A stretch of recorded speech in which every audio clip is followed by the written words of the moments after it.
Hold up. Yeah, we actually have to start recording first. Yeah, that's important, Levi. We don't want to miss all this gold or bronze. Really. All of this bronze.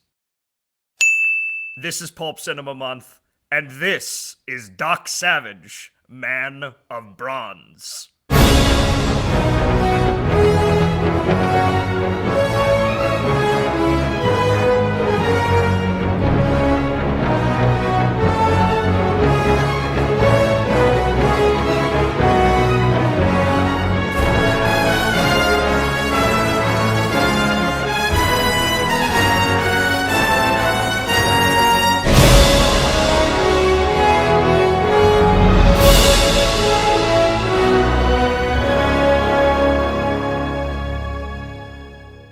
Doc Savage, Man of Bronze.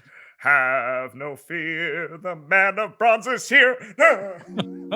Oh my god. The score for this movie is madness. Oh my god. So Levi, I'll just lead with this because I feel like I'm gonna be dumping this into the audio track a lot. I had to harvest this from a Red Letter Media clip. This was my reaction, and you did set me up for this. You did tell me I was going to be doing this in my seat on the couch when I was watching the last chunk of this movie. Maybe not the whole thing, but certainly the last chunk. Here we go. Like I said, probably going to be doing this a lot. What in the fuck? What in the fuck? Just what in the fuck? There's so many aspects of this movie, especially in that last portion of it, where it's just what in the fuck? However, not the beginning. Not the beginning. Thankfully, that doesn't. They warm you up to that. But the score for the movie, they do kind of like hit you over the head with it right from the get-go. Okay, we should probably talk a little bit. So Doc Savage, Man of Bronze, is it 1975? Yeah, 1975. Yeah. Director Michael Anderson, I believe. George Pal, actually, directing. Oh, really? Yeah. I have Michael Anderson listed. And really? Written by George Pal. Yeah. Oh. Produced and written by George Pal. Maybe he ghost directed it or something. Michael Anderson is like never brought up anywhere ever, so I assume George Pal also directed, or at least ghost directed it. It's like, as far as like how the production is talked about, like it's only Pal that people seem to talk about. Okay. Interesting.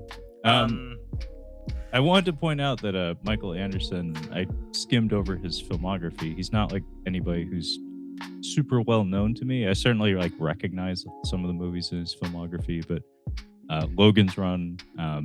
Apparently he directed Orca, which I have a soft spot for. I don't think everybody loves that one. Yeah. It's often pointed to as just being a Jaws knockoff, but Ennio Morricone's score is one of my favorites, honestly. And also there's a movie he did called Millennium from 1989 that Kyle and I did a VHS cover art month for a while there for Catching Up on Cinema.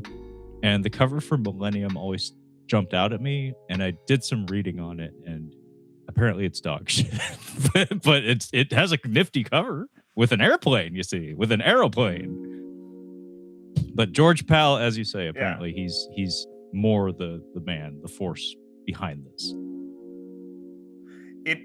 It's like a Howard Hawks situation, I think, where it's just like, I'm sorry, sir, Howard Hawks is producing your film. He's also directing your film. It's like, it may be somebody else. Entity. No. Well, and so George Pal was a real force of nature in the genre of what I would loosely call the end of the world as we know it. He directed film, not directed but produced. It's strange. He was a superstar producer of all things. Very few of those in history where we have a superstar producer. But Pal Probably the two most well-known ones that he was a part of was War of the Worlds and The Time Machine. So he did a lot of from the 50s up through the 70s. He did a lot of disaster science fiction movies, in doing stop motion animation, producing a series called Puppet Tunes. Pal really has some feathers in his cap, some real bona fides, and as a producer and as a filmmaking force, he was something to be reckoned with. He had a lot of real fans. And then there's this film. Yeah, I'm glancing at his filmography, and it does seem like he's a very good fit for this material. Like you say, he was a producer, so I wouldn't be surprised if he was kind of instrumental in getting the project greenlit and off the ground, probably made in every aspect. Because I think of The Time Machine as having that kind of whiz bang factor to it. He also did Atlantis: The Lost Continent. Wouldn't be surprised. Like, in watching this movie, it made me think, and it's funny, your shirt there makes me think of this. Doug McClure movies from the 1970s. It reminded me of like a less savage kind of version of that. Like he did like a trio of really fun, very, very, very pulpy movies in that decade. There's what was it? Journey to the Center of the Earth. And The Land That Time Forgot, I think, was also one that he did. There was one more that I don't have as much nostalgia for. But point is, George Pal, this seems like something that he personally would have had a stake in, perhaps, just based on like the flavor of his filmography. Yeah, and there was a lot of room. There was a lot of room in certain films. I feel like the 70s was kind of had like this weird spike of like a revival of what we had in the 50s, which was discovery and adventure pictures with highly qualified men of science kind of doing it. It's like that genre kind of came back into fruition in the 70s, and I'm not entirely sure where it came from. But so George Pal is one half of this. The other half is the actual source material, which is why we have dubbed this Pulp Cinema Month, talking about the pulp novels of the 20s up through the 50s and sort of their source materials. This is essentially the proto-superhero tales. So over on my channel, Your Captain Speaking, we talk a lot about these sorts of things in a context of what we call men's action. And Doc Savage is one of the freaking kings. He is an absolute king of the genre, written by a king of the genre. Doc Savage is a peak of human potential. Super fast, super strong, not super, like, there's no superpowers, but he's trained his body to a point that it is the absolute peak. So he's like just short of being like Captain America type of things. There's no superhero serum. It's all training. So he's a little like Batman in that way. He was called the Man of Steel years before Superman was. He has a Fortress of Solitude. He is Clark Savage Jr. It's so all of these elements that came into superheroes, where Batman is half Zorro and half the Shadow. Superman is half Doc Savage and half John Carter of Mars, who was created by Edgar Rice Burroughs. So this series was written by Lester Dent, who is a crazy, insane man in his own right. He was a master electrician and plumber. He was head of the National Geographic Society at a time when they were actually like world trekking adventurer types. The guy was a near master of every field he put his hands to. He was unbelievable. There are very few men like Lester Dent. And he also wrote 181 Doc Savage novels. Jeez. Here of what would called the Pulp Master plot generator, where he essentially produced a 3-page document that said, here's how you write a pulp that will be a bestseller. Beat for beat, here's the structure. It's sort of like how in screenwriting these days we have the Save the Cat structure. Lester Dent wrote the Master Pulp formula. And it's good. And it makes sense. And the advice that he puts forward is like, here's how you structure it. Essentially, first 5 pages, something exciting has to happen. You open on action, and then there's a lull. Then there's more action. One of the phrases that sticks in my mind from it is, how much trouble do you heap on your hero? It's like, the idea is that your acts are structured in how much trouble are you heaping on them. Because by the time the 3rd act is on there, you have to practically bury them, and then they just get one hand out and escape. So, Dent was unbelievable.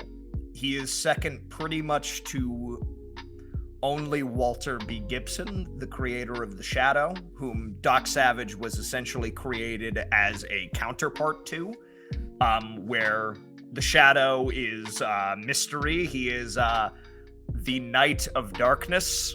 That's another fun thing. Savage is the world-trekking, like, adventurer with the can-do attitude. So he is the Superman to The Shadow's Batman. So there is this long history, and this character has so many fans, and all of these tropes were cribbed from him, and it is such a cool setting. And it's personally, the stories of Doc have influenced me personally. So I have a lot of love for this character, and I have a lot of love for Lester Dent and everything else. So when a copy of this film came up on eBay for me to own on good old 16, I took the opportunity, knowing full well that this movie, people did not like it, that people did not like this film. But I'm like, well, doggone it, I'm a Doc Savage fan. I like this character, and this print is only $100, which is peanuts in film money. Peanuts. So I'm like, nobody else is gonna love this thing like I do. Even if it sucks, no one's gonna love this thing like I do. So I picked it up, and I sat down with a buddy of mine, and we're like, let's roll this thing. And boy howdy, I think we got rolled by it. I mean, that's kind of amazing. You gave it a good home, because, you know, it's a film print, and it deserves to belong in, you know, on a shelf or in a home where it will be appreciated and will actually be viewed by somebody who gives a damn about it. That's really neat. Other thing that I'd like to toss out there is that I deliberately walked into this conversation knowing virtually nothing about Doc Savage. I know the iconography. I know the visage. Like I know what the fellow looks like. I know a thing or two about what he's about. I used to see a lot of advertisements in Dark Horse Comics because I believe they had a run with him in the 90s. Same with The Shadow, most certainly. I think the Phantom, but most definitely the Shadow. Shadow had a pretty prominent run in Dark Horse in like the 90s, but they also had what was it? Tarzan versus Predator at the Earth's Core. Yeah, I haven't read it, but I saw the ads for it like every month or so when I was reading floppies back in the day. So I've only rubbed up against Doc Savage. So I actually went into this movie essentially blind. And everything you just told me was not just for the sake of the audience, that was also for me. So now I feel like I got my Doc Savage primer, so thanks for that. I was going to ask for it if you didn't offer it. But this movie, it's it's not bad. Like it's really not. Like it has quite a lot of charm, and it has quite a lot going for it in the first 2/3 or so, and then it just completely they gave up or something. They like, I don't know what happened, if there was like a union strike or like somebody walked off the set that was really essential to structuring things, but just the edit, the cinematography, the performances, everything just kind of checks out. And then it keeps getting worse. It just keeps going. And by the time we get to the final scene in the movie, it's just like, how did we get here? It was going so well. How did we get here? But it makes a fine first impression, and it carries on pretty well. It's mostly just relegated to that last section where it becomes something else entirely that was certainly teased a little bit earlier in the film, like the tone shift, but it just goes bonkers. Like it turns into the end of the 1960s Casino Royale. It's just like, whoa, what happened? That original Casino Royale makes me so sad, because I'm like, I want Orson Welles as Le Chiffre in a real movie. I want him in a real one. It's freaking crazy that character has been played by Orson Welles, Michael Madsen, and Peter Lorre across history. That's quite the roster. Like that's quite a lineup. Like that's like villain royalty right there. No shit. It's multi-generational villain royalty. But I suppose we like a small amount of production background. So the film went into production, and your reminder, dear listeners and hopefully viewers, what had for comic book and superhero media at the time. Back in the 30s and 40s, we had the serial, the Saturday morning serial. And you would get like a story over the course of about 12 to 15 chapters. I have one in my collection. I have The Phantom Creeps, starring Bela Lugosi on film. And they were known for being cheap and quick and ridiculous. One guy put it as the black sheep of the picture family is how he declared himself. That I am the serial black sheep of the picture family. My only purpose is to entertain. Oh, if I could only be respectable. Was sort of the lament of it. But so all these heroes got pictures back then. So you had the Shadow and Captain America and the Phantom and Marvel that they now call Shazam, but he's Captain Marvel. Fight me. So we had those back in the 40s. And they were little, like, it was kid stuff, but it was fun, and they were earnest, and they were and they had a good sense of what they were. And then in the 50s, we had The Adventures of Superman on television, which was part superhero action, part situational comedy. It was pretty straight-laced, and it had that can-do attitude, and you had George Reeves in front of the American flag and all that. Then in the 60s, what we had was Adam West's Batman. And Adam West's Batman took over the doggone world. In the way that they put it, there were 3 Bs in the 60s: Bond, Beatles, Batman. That was successful superhero, comic book, pulp, anything, ever. So Doc Savage lands 3 years before Christopher Reeve's Superman, before Verisimilitude, before You Will Believe a Man Can Fly. It also lands 7 years before Raiders of the Lost Ark, where that serial format was brought into fruition, into the big leagues, where pulp action really became something new. where it was renewed as something that wasn't goofy from a bygone era, but something really, truly show-stoppingly entertaining. It felt like the pulp novels and not the Cold Feet adaptations that were trying to entertain kids on Saturday mornings. The problem is Doc Savage lands in 1975, before all of before Superman and before Raiders. The most recent superhero thing is Adam West's Batman. They tried to make a straight adaptation, and halfway through, we can't decide if it was George Pal or if it was the studio got cold feet. And they said, guys, this is a little too earnest. This is a little too can-do. It's a little too hokey. We just lost Vietnam. we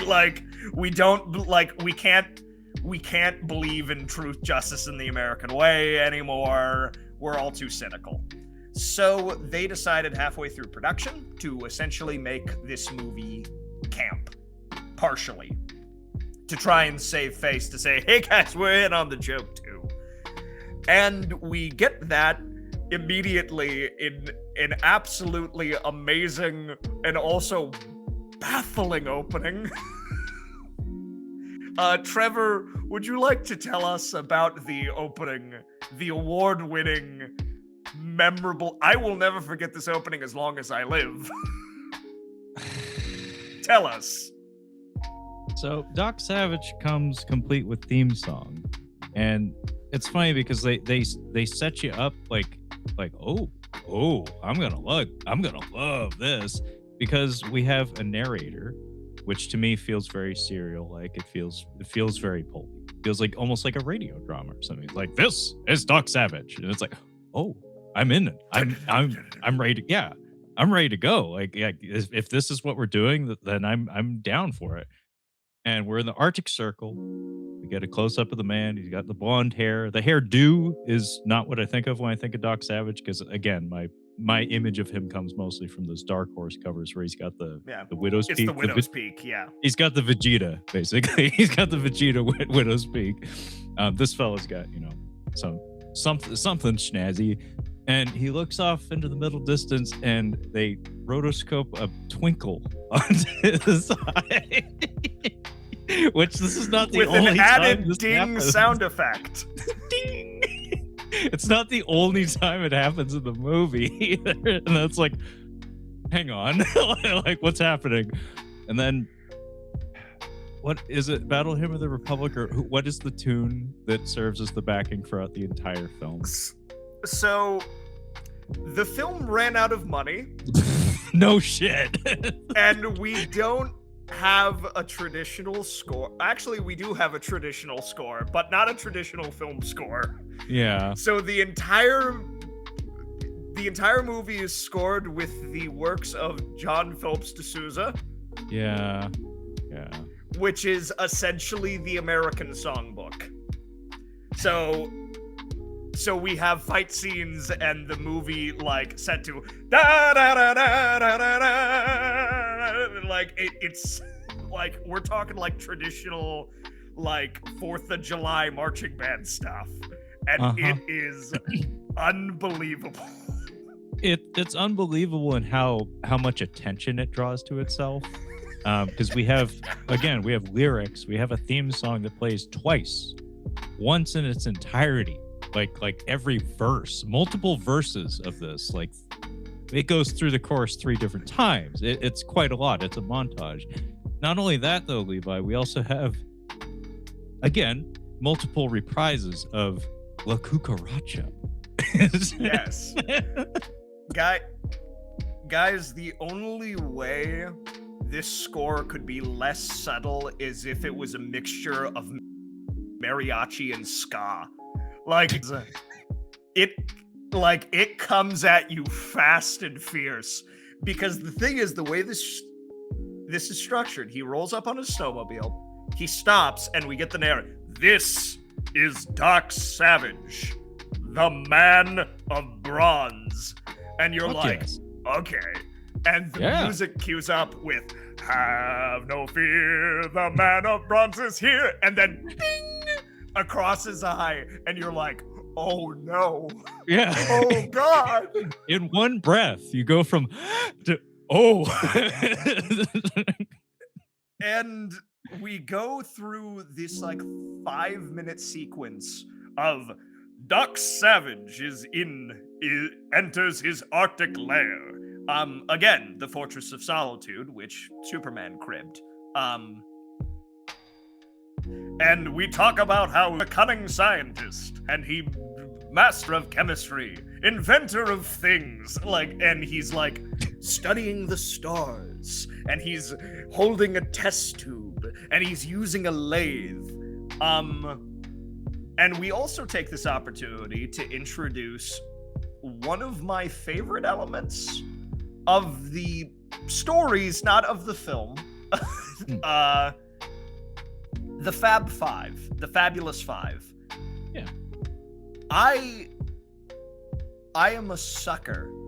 I am a absolute sucker for the comic book team, especially when it is a crew of experts.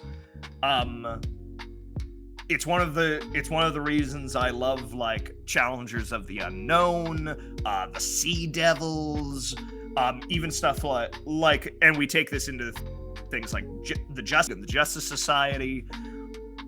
Doc Savage didn't create this trope, but when you think of the Fantastic Four, and they live in the Baxter Building on such and such floor, and Reed is a brilliant scientist, and Thing is the bruiser of the group and the pilot, and Sue turns invisible and makes coffee. And Johnny is the hothead, but he has mechanical experience. Doc essentially, while not necessarily creating that trope, the Shadow had a variation of it. Doc is, super fast and super smart and all of these things, but he has his crew of 5. Monk, who is a world-class chemist with his pig habeas corpus, which was named as such to mock the lawyer of the group, the world-class lawyer, Ham, with his sword cane. There is Johnny, who is a world-class archaeologist and uses big words, and that's his shtick. Will I be super amalgated? I swear it's funnier in the books. I'm sure. It gets a little tiresome in the film. There is Rennie, who is a architect. He is a world-class architect, but he has hands and he loves punching through doors. There is Long Tom. Long Tom is a world-class electrician and inventor. So, not only do we have Doc, who is essentially Captain America with the intellect of Batman, but we have 5 guys who are the top of their classes, top of their fields. And when they escaped World War I, they all served together. They essentially made a vow together that they would stick by each other and that they would do the best for the world around them. I am an absolute sucker for this trope. I freaking love this trope so much. It influences how I look at working with teams of people a lot. Star Trek is kind of like this as well, where you have different people that have different specialties and everything else. It's a trope I love. So we introduce all of these characters across the 5 minutes with the goofy narration, and there are some gags in between. And as the movie goes on, one of the biggest sort of miscarriages of the film from the source material, and at least from that standpoint, is the 5 don't really get to do much. They're mostly there as comedic punchlines, which is kind of a shame. Yeah, you very seldom get the sense that Doc, in this story, in this particular presentation, needs them. But I agree with you. Like as a concept, it's very charming. Like the earnesty on display with the characters, especially in the early goings. As you say, it has so much appeal now, but in 1975, it was 70s was a very cynical time. I imagine I can see how the studio might panic and say this is corny at a time when people aren't looking for this or hungry for this, or skeptical of this. But that dynamic between the characters is very charming. It's very appealing, where it's like hyper competent, loyal friends who made a vow to each other to stick with each other and try to make the world a better place. It on paper it's terrific, and I could imagine this playing very, very well in the novels, and in comics or whatever presentation. It's just these guys are relegated almost entirely to comic relief. I will give the film credit; they do make them all very, very distinct, so you never confuse them. And when it comes to like the couple of action beats that they're involved in, like for better or for worse, sometimes worse, they do give everybody their own little beat in the proceedings, and they do make it a distinct contribution where the cane sword does come into play, the pig does get involved, the wrecking ball fists do get brought out. They don't get, I don't think dialogue ever draws attention to them explicitly, but if you have a background with the character, then you're like, yeah, the architect guy's punching people because that's what he does. Like that's a good delivery of fan service. And on the subject of fan service, there seemed to be quite a lot of it actually in this movie. Like almost virtually all of it went directly over my head, but it all stuck out to me as details where I was like, that's there for a reason. That's not just something somebody dreamt up. Like there's a lot of gadgets in particular. There's a lot of gizmos that get brought out that just seem like, wow, that does feel like, even if it isn't a reference, it feels right. Or the extinguisher globes. that was amazing, honestly. And then the what was it, the infrared doohickey that he pulls out when they fire a rifle at him, and he needs to find out what direction the barrel is facing, stuff like that. By the way, during that opening montage, when we see Doc Savage, basically the narrator says he does something, and then we show him doing that. It's like, he's an expert chemist. Oh, I better pick up this vial of something. It's like, and then he's working on the lathe, and then you think it's gonna cut to something like profound and amazing, like oh wow, he's making a rocket or something, and then it turns out to be a mini rocket that he uses apparently to catch fish in the Arctic. It's like, wow, that's a very complicated apparatus for fishing, Doc. And I'll just go on a not that I already haven't, but tangent time. When I was in college, apparently I came up with my own Doc Savage without knowing it. I had a project like that I was like noodling around in my head, and it became like an evening conversation piece that I would bring up with my friends. Just like me and my friends when we were in college, we used to just come up with stories and just kind of like progressively build on top of it and just imagine things. It was called Action Dan, because my friend and I had a mutual friend named Dan who was a very epic individual. So I came up, it was all mine, Action Dan. And the premise was, he was formerly a man of science, but then one day decided science moves too slow, so he must become a man of action. So he was kind of the Doc Savage, like, where it's like he has the intellect of, a Reed Richards or something, but the physicality of, say, a Captain America or a Batman or something. So he spent like the first half of his professional career honing his mind, and then he was like, now I need a body. Now I need to punch things. But I can still do the science. So yeah, it was Action Dan was my Doc Savage, apparently. But I didn't realize that I should have probably just been reading Doc Savage novels back then. Yeah. He speaks the only language they understand. Fist language. Oxnard Montalvo of the Angry Beavers. So, Yeah, I mean, like, Doc is a great character archetype, and there's a reason people have cribbed from him so much. And for the fans of the Venture Brothers series, the father of Rusty, whose name Jonas Venture, is just Doc. Jonas is Doc. And that entire cast, that whole setup for Venture Brothers is nothing but pulp. It's pulp characters and pulp settings.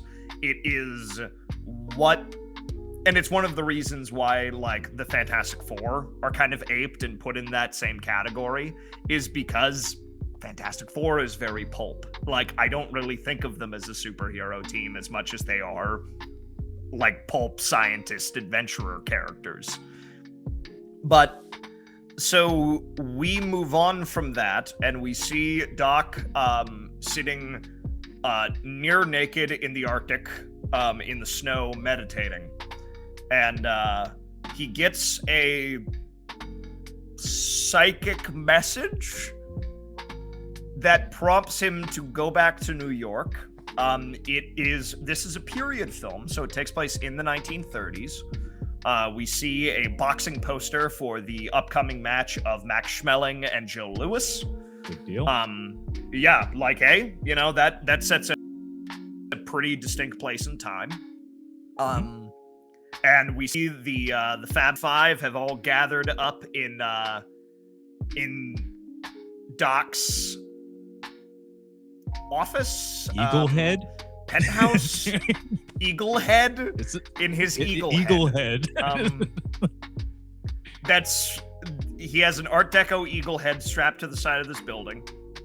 Yeah. So they all meet up there, and Doc comes in and he's like, "There's trouble, isn't there?" And they're like, "How did you know?" He's like, "I detected it. The mental psychic pathway." And you're like, "Cool, Doc." Does he do that in the novels, Levi? Okay. Well, it was the 70s. I think ESP was kind of a big deal in the 70s. Yeah. It could be they were trying to pull something with that. Or maybe they just got really lazy and were like, how do we get him to New York? It's like, there's so many other ways you could have gotten him to New York. And he pulls this trick more than once, too. So they thought it was like a component of his character. They wanted this to work. Well, it's sort of like how they have Jonah Hex speak to the dead in the Josh Brolin film. Yeah. You're like, that's not what that character does. Yeah, like, I don't remember this. What's happening? He's just a cowboyman. He shoots people because he's a cowboyman. He's an ugly cowboyman with a goofy face. What he do? Yeah, that's what he is. That's what he do. That's what it do, Yugi. But so Doc comes in and he is informed that his father, Clark Savage Sr., has passed away on a expedition into South America, and Clark Savage Sr. is portrayed in a big, imposing painting that is our star, Ron Ely, in a mustache and pith helmet. It's just him with a mustache, so I guess, you know, his genes beat the living hell out of his mom's genes. So he is informed of this, that he has died for some reason, and that there's a parcel for him that came from his father, and it's in his safe. They're like, we didn't want to open it because it's yours, Doc. And at this same moment, what is going on? What is the tension in this scene, Trevor? So my first note says, loincloth man climbing building, painted serpent on his chest, rifle on his back, mat of gargoyle / roof. Oh, eagle head. Aims, does not fire. So there is a presumably South American individual wearing very little clothing who is climbing the exterior of the skyscraper whilst brandishing a rifle. He takes aim through. He's like on the building across from them, and he takes aim through the scope. And the Fab Five are there before Doc Savage, and apparently, like, just based on him not firing, it seems like he's waiting for Doc. Spoilers: he does eventually fire. And yeah, there's mention of Hidalgo is the country presumably where Yeah. Clark Sr. Went and met his fate. There's a lot of gadgets in this office that jumped out at me as being pretty fun. Like felt very had that whiz bang factor where it's just like, you didn't need to do that, but it's kind of cool that you had your prop master or whatever come up with something for that. Like the remote clock safe, is that a Doc Savageism? It is, yeah. Okay, so to describe it, basically there's like the equivalent of like a grandfather clock type thing in the wall that doubles as a safe, and it's a combination lock that is like remote activated via Doc Savage's personal wristwatch. And the cutting showing how that functions is very self-explanatory. It's cute.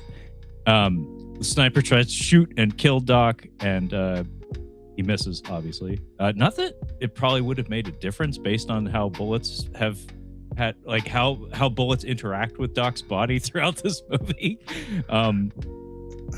And we get a display of Doc's physicality. I mean, we had like a tease of it. Like it was mentioned in narration earlier that he's like, this dude's badass. Like, don't touch him. He'll fuck you up. And then we have him meditating in the Arctic Circle, nearly naked. And here, when the bullet misses, he uses his bare fingers to just push into the drywall and pull out the bullet. It's like, damn. Also, his sleeve hulks out, which is like a subtle indication of his Herculean strength. Well, not so subtle, I guess. But that was fun.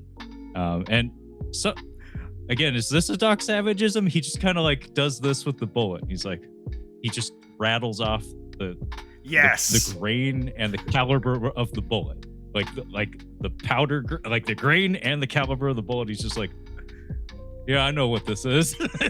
Like, damn, okay. Yes. He can just do that. He just can smell it and check the weight, and he'll just know. Yeah.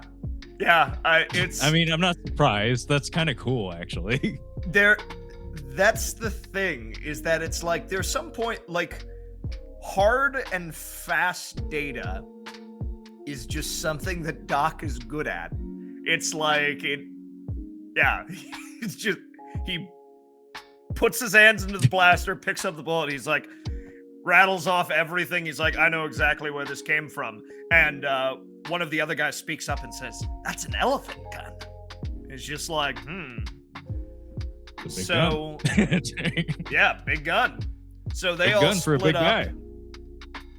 So they then bust out the an infrared reader that tracks heat signatures, and they are able to see across the building the warm barrel of the rifle, so they know exactly where he's coming from. And they will say like, well, this is this building, and they're like, we know exactly how to get in. So because of course they do, and they all split up and rush out to go apprehend the gunman. Yeah, and we have a Doc Savage branded car and gyrocopter, all with like a bronze/golden coloring to them. By the way, there's something inherently just kind of charming about how this plays out, like the pace of it, where it's like the immediacy of it, I think, is really neat. Where it's Doc is a man of action, where it's like he has enough information that he doesn't have to say, I'll wait till tomorrow to figure this out. It's just like, oh, we know where he is. We can get to him. Let's go. And like nobody was here, like nobody gathered here on this occasion to like spring into action or anything. But it's like we were just shot at. We know where the person is. We can try to do something about it. Let's do something about it. It's very heroic in like a traditional sense. That springing into action, because really a different character, I could see this being like we need to make our next plan or plan our next move or something. It's just like, no, we have enough information, we can do this. But yeah, Doc goes in the gyrocopter, and there's a nifty like rope ladder stunt, like getting out of the air machine to get onto the rooftop. And there's a nice little rooftop chase between this fellow carrying the rifle and Doc Savage. And in the meantime, though, the Fab Five are mostly useless. We're cutting to them. They're bumbling. Yes, we're cutting to them, and they're entering the building from the ground floor. And there's some gags involving like how do we get through the door, and then is it Monk goes through the door, like he runs through the door using brute force, and then the electrician character, by the way, I did actually get a chuckle out of the gag when he's introduced. The narrator says, "Long Tom, electrical wizard," and then explosion, like while he's messing with something, because like he's the only one that has that. Like it's a good punctuation at the end of that montage. By the way, that's Dwayne from Die Hard, or yes, the principal character from Ferris Bueller or whatever. I always call him Dwayne. I always think of Dwayne. No. But yeah, the Fab Five are just bumbling here. And we have a bit where they're going up the stairs, but then Long Tom's like, "Oh, but I'm an electrical wizard, you see. I can fix the elevator." And then he calls them back, and we're cross-cutting between like legitimately kind of like engaging, fun, pulpy action stuff with Doc chasing this fella on a rooftop to the Fab Five being mostly ineffectual and wasting my time. And they do make there is one bit of exposition we get out of this, is they all pile into the elevator, and they say, well, thank goodness Doc had that specialty glass installed, and Johnny turns around. "It's magnificent, isn't it? From the outside, everything appears 6 inches to the right." Oh. So that's why the gunman missed. Special That's a cool glass. detail. Yeah, that's a cool detail. So he had a bullet powerful enough that probably could have harmed Doc Savage, because I mean, I have to assume it's more powerful weapon than some of the ones that are used on him like later on in the film. And we do get an instance of him being shot at, and he just like kind of effortlessly dodges it. And then the rifleman gets desperate to the point that he throws the rifle at him. It bounces off of him with a metallic clang. So quite literally, Doc no-sells the hell out of it. Seriously, he just like, is this a Doc Savageism? Him having like metallic skin almost? No, that's an addition from the Kip side of the crew. The dude is remarkably durable. Not like he's not stopping bullets or anything, but it's just like it takes a whole heck of a lot to phase him. So it's like, I believe it. I believe that you just throw a rifle at him. It's just like, yeah, no, I wouldn't take issue with that. It was more just the sound effect. I was curious if he actually has like skin that has like a metallic quality to it. Yeah, I kind of expected that to be the case. And it's funny too, because like I came into the movie with very little background in the character, so I was kind of like piecing things together as I went. I was speculating for like a minute there, if like his abilities function kind of like Gladiator in Marvel Comics, where it's like Gladiator's whole deal is I think it's confidence is what gives him his impervious nature. It gives him his incredible strength. Where it's like if he has belief in himself that he won't be harmed, then he can't be harmed. But no, Doc Savage is apparently just very strong and mostly bulletproof in this film. They do explain that. He's wearing a vest later that he ditches. Yeah. So the fella throws the rifle at him, and then there's a thunder clap, and then he jumps to his doom. So he basically is so intent on avoiding capture that he would rather jump off the building.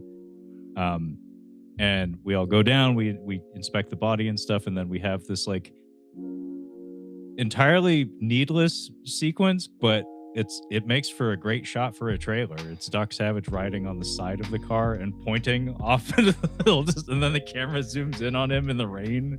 It's amazing. I was like, that is a shot. There are 3 like hell yeah type shots in this sequence. There is Doc running after the gunman, and he pries open the elevator doors because the elevator isn't working, and he takes off his suit jacket and jumps on the cables and rides it down. And you're like, yeah. Well, and also then there's his outfit.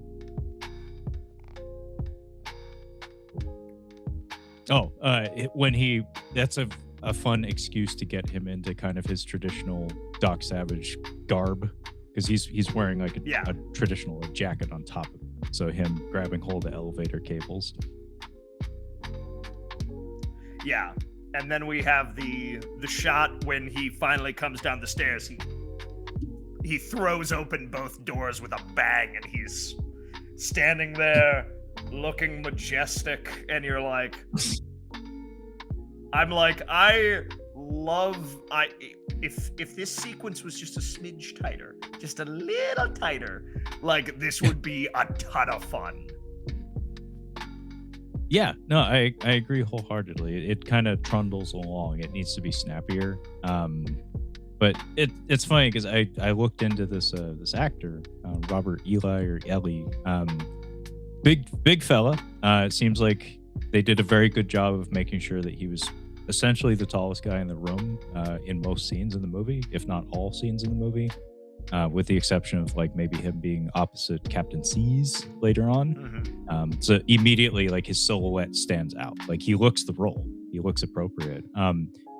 He apparently played Tarzan on television, so he has a bit of a background in the Pulp world. So it's like, wow, that's a very, very interesting casting. Apparently, he was a very prolific television actor, not so much a film actor, but I thought he did just fine in this role. And even like the manner in which he speaks, like when you think of what the Doc Savage character on paper, I guess, is supposed to be, it's appropriate. Like, there's an ease about him. There's a confidence about him where he's never in too much of a hurry to get out what he's trying to say, and there's a lot of meaningful pauses in his speech that I think he sells it really well. Yeah, I believe Ely. Absolutely. Like 110% I believe him as Doc. It's a shame he's not in a better picture, because he is really good in this role, and he did a great job. So they find the gunman, and they're like, he has this green snake painted on his chest, tattooed. It's paint. It's paint. It doesn't look like a tattoo at all. And they're like, Doc comes to the conclusion, he's like, my father didn't just die, he was murdered. And they also get an alarm that somebody's in the penthouse. And when they had opened the safe and they were shot at, somebody has set fire to the contents of the safe. So they don't know what's happening. We don't even know what the message was. So nobody saw it. So it is burned up, and they use, Trevor mentioned the fire extinguishing globes earlier. There's a rotating bookcase that reveals a bunch of gadgets and weapons, and they take out the fire extinguishing globes and throw that. And Doc is like, I'm going to Hidalgo in the morning, alone. And we get a scene I really like. I like this scene of essentially all the guys are like, Doc, when we made it out of the war together, we swore we would do it together. We swore we would look after each other, and that's what we're going to do.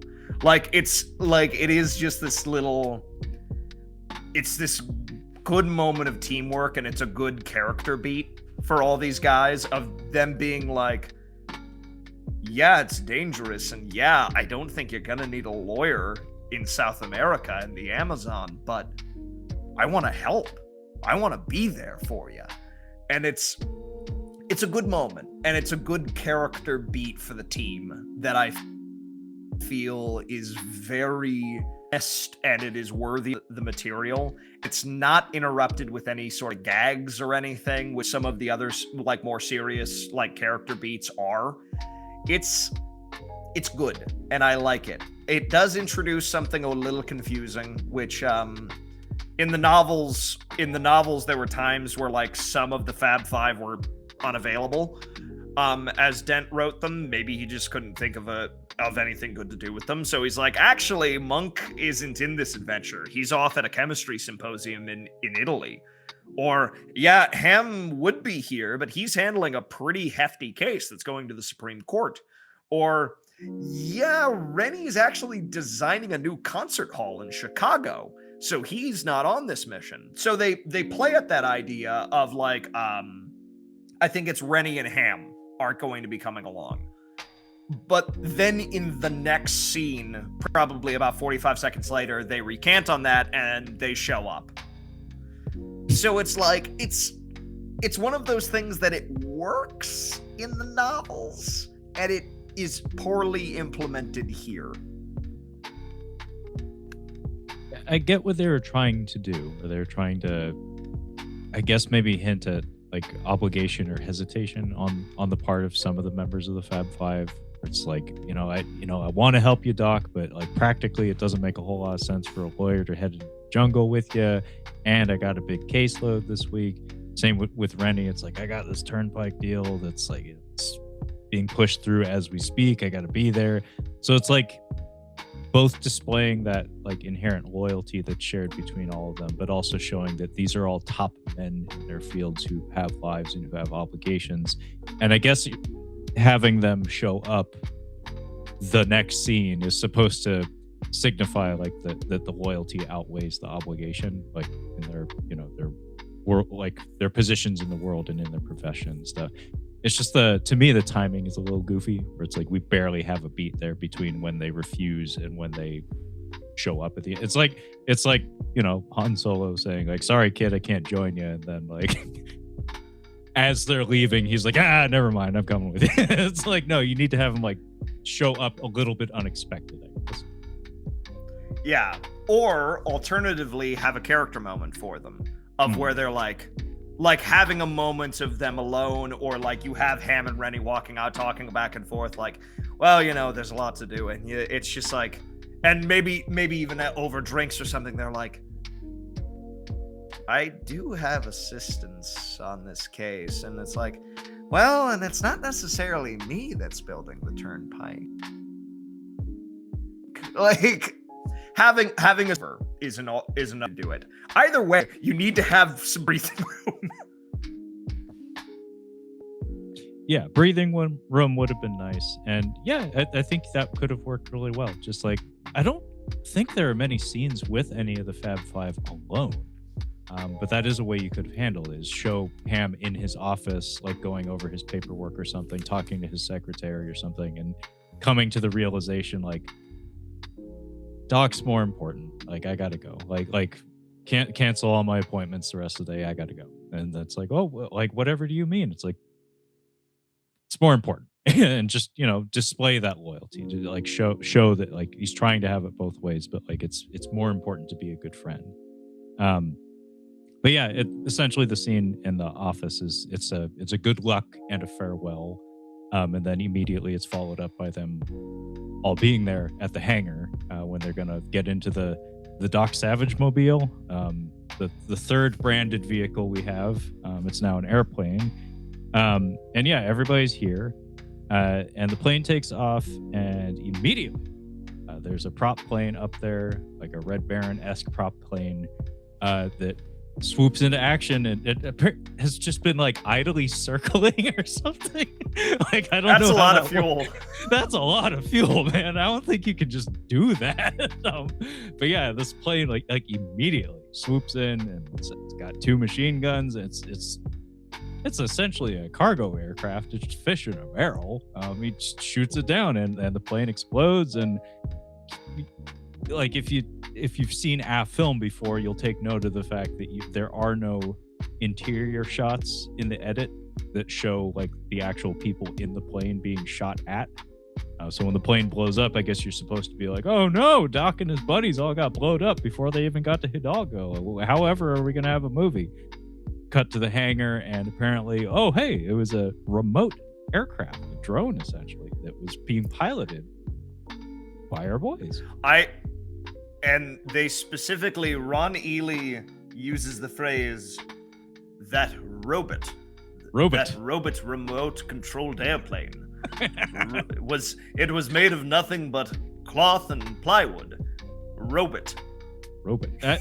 There's something It's a about robot. yeah, the word choice makes it feel more period appropriate and makes it feel more pulpy. Like just the word robot just feels correct. Robot.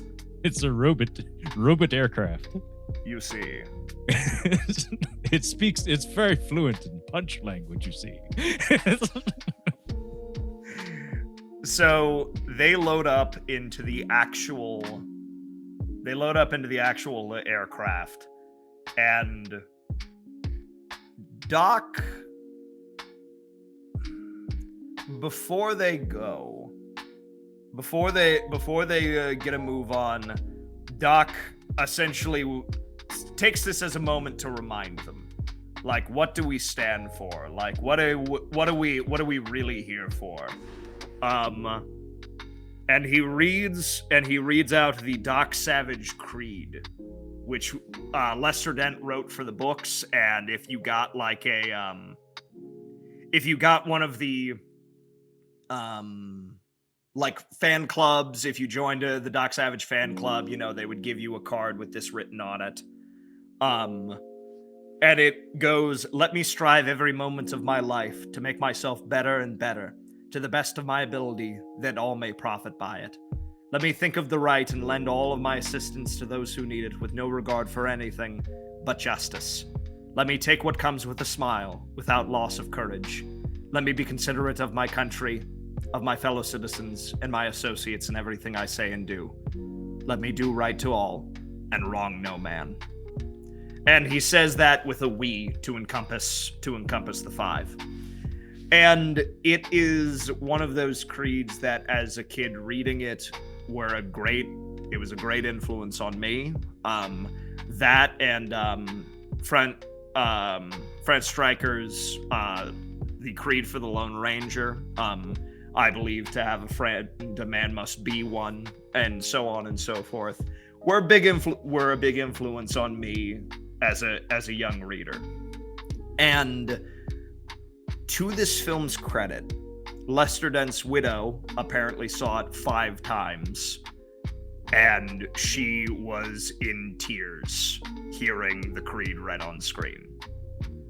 And the movie, in my opinion, does its job, if only for that, because she was so doggone excited to see her husband's creation on screen and to hear that ethos read. And it's a nice scene, and Ron Ely delivers it with all of the conviction that is required. And then the soundtrack has a full, like, concert hall applause behind it when the 5 get into the plane. And you're like, I hate you, filmmakers. I hate you so much. Why?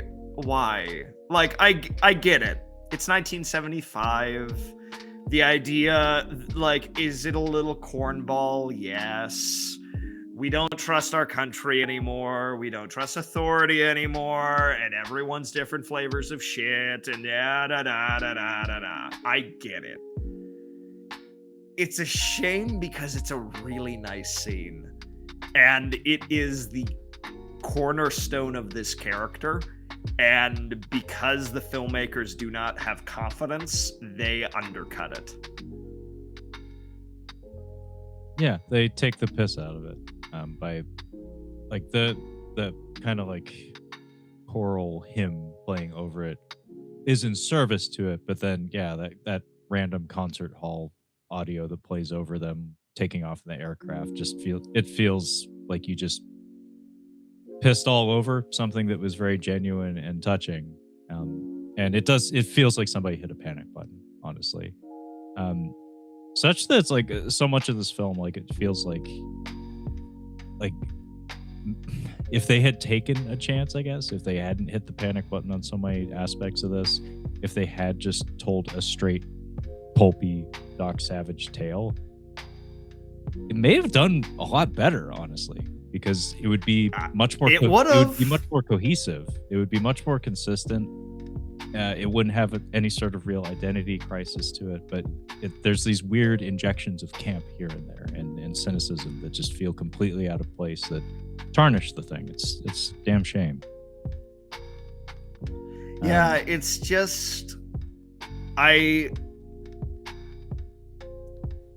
see so much in it that and apparently the filmmakers said the same thing. Like, the guys were interviewed years later and they saw, Raiders of the Lost Ark, and they were like, that's what we wanted to do. That's what we wanted.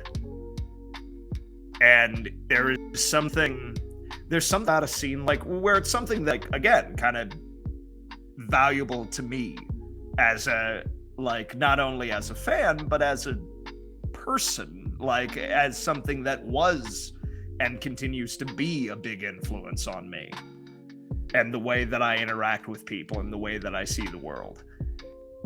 It's such a shame to see a scene that is done so well just to have it shit on by audio. Just for somebody to hit the panic button. Yeah, I mean, it's the movie getting in its own way, and it's a shame, because I agree. Very powerful words to live by, honestly, for virtually anybody, and well executed by our leading man. And also, like, the editing, also, like, cutting to the close-ups of all the Fab Five listening in that solemn way. It feels genuine, and then it shits the bed at the finish. It totally a shame. But yeah, we go from there to a boat somewhere in the Caribbean, and this is where we're introduced to our chief antagonist, Captain Seas, who's played by Paul Wexler. Very, very tall individual. Just from a aesthetic standpoint, very, very good opposite for our man of bronze. He has, like, narrow, beady eyes, is of similar stature, has a powerful baritone voice, has a, quote, evil beard, as was the style at the time. He looks the part. He looks like an opposite to our leading man. And he's throwing a international party on the seas, apparently. Like, there are people with all sorts of different costumes that represent different nations and ethnicities. And this accent, Levi, is Scottish, perhaps? The pilot? What even is this? What in the fuck? I don't know. I interpreted. I'm like, he is European. He's vaguely European. Boy, howdy, is that a European man? Because, like, yeah, I want to say, like, is he Welsh? He could. I mean, maybe, like, Welsh or South American or Scottish, somewhere in between all that. Suffice to say, the man is foreign. Yeah, he is from, to quote the classic Disney film Heavyweights, far away. So yeah, the pilot film, he is at the party, so we recognize him from having shot down the robot plane, and they have a brief little exchange. Basically, Captain Seas is like, "Hey, did you kill Doc Savage?" And she's like, "Yeah, I blew up a robot." No, wait, I didn't know it was a robot. And there are also a couple of South American fellas in some fancy get-ups to just kind of sit there and look imposing. One of them has, like, a big ass headdress, and the other one has, like, the open vest with the snake tattoo, air quotes, on his chest. They don't say a whole lot. And Captain Seas has some amazing dialogue in this movie. A couple of samples here in this sequence. He's like, "Okay, I'm done talking to you, vaguely European pilot man." And he walks up to a blonde woman on the boat. He says, "You like money, eh?" That's his opening line. "You like money, eh?" It's like, okay, the Mr. Krabs routine apparently works. And then I don't know if Austin Powers was referencing this movie. Perhaps it was, but there's an amazing sequence where Captain Seas goes, and then we cut to the whole boat, the whole ship, and everybody else looks over nervously and goes, and then it cuts back to him and he keeps going, and it just goes on for like 20 seconds. It made me think of Dr. Evil going, Captain Seas is not a good villain. No. But so here's an interesting tidbit for folks. There is a fan cut of this film dubbed the Detarnished Cut. The Detarnished Cut is about 20 minutes shorter. So pretty much all the humor is cut. All of the gags are cut, and a lot of the scenes are kind of tightened up a little bit. Like that opening chase sequence is like way snappier and kind of fun. So the movie clips along because there's 20 minutes hacked out of it. Here's the thing about that cut. It makes the film something you would forget instantly after watching it. The identity and what makes this film memorable is a combination of the earnest hokiness and the not earnest hokiness. When you cut out the hokiness, it just kind of becomes like a generic whatever action picture that arguably does clip by and it's a little snappier, but it kind of loses a piece of its identity. And Captain Seas ends up going from kind of a bad villain that you kind of want to get the hell off screen to a total nothing burger. Like you couldn't tell me thing one about him after you saw the Detarnished Cut. This one, he is a far more memorable antagonist because of how much you just hate his writing. His writing is bizarre. I kind of like the performance though. Like I feel like he knows. I feel like he knew what to do. He knows. He knows what he knows. He sees all the problems that we see, and he's trying to make the most of it. He has at least one more gag in this movie that really got me. Is when he's introducing himself. There's a great one that I'll save for when we get there. But yeah, Paul Wexler plays this fella. So we cut to Hidalgo. Our heroes all arrive in Hidalgo finally, where Papa was apparently killed or died. By the way, Doc Savage had another psychic premonition.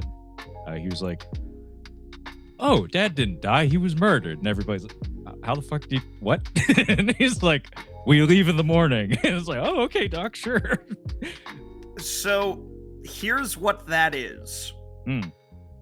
In the novels, Doc makes a trilling sound with his mouth. Like it's like a nervous tick, essentially. But he does it when he's thinking. But it's something that he is like, it's this kind of high-pitched whine that he does. It's like he can't help it. So, and in the film as well, we hear the sound on the soundtrack, and it sounds like it's like weird, mysterious noises. And Monk turns and says, "Oh, I know that sound." And he's like, "My father wasn't murdered." So it's supposed to be the trilling, except it's a weird soundtrack thing. Like that's really strange. You couldn't just have the actor make a mouth noise or a throat? No, apparently not. So that's what is supposed to be. It's not another psychic premonition.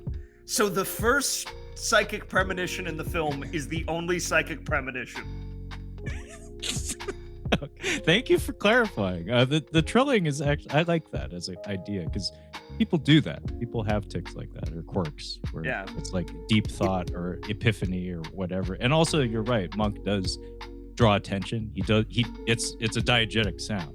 He's like, "Oh, like I know what that sound means. It means you realize something." But I didn't realize there's supposed to be coming from his mouth. Like, because the sound effects in this whole movie. the sound of this whole movie is from the Hanna-Barbera sound effects library, which adds to the hokiness and the campiness, unfortunately. Like the punch sounds and the falling sounds, and yes, that trilling sound all feel like Hanna-Barbera library sounds. Yeah. Doc in the novels, it's really fun. Like, Doc as a character is not very charismatic in the novels. No, I wouldn't expect so. Like, he's kind of a weird guy. Like, there's a page I follow on Facebook that, like, the guy reads a lot of comics and a lot of pulp, and he's like, guys, I think Doc may be ridiculously autistic, and that's why he has that. That's why he has the 5 around. Like, he needs Ham to be like, let me be diplomatic like a lawyer, because Doc doesn't know how to talk to people, and he makes this weird trilling noise when he thinks. And one of the aspects of the book is like, Doc doesn't really know how to talk with people on a casual level, like, at all. No interest in women either. They're like, he is a pretty much sexless character.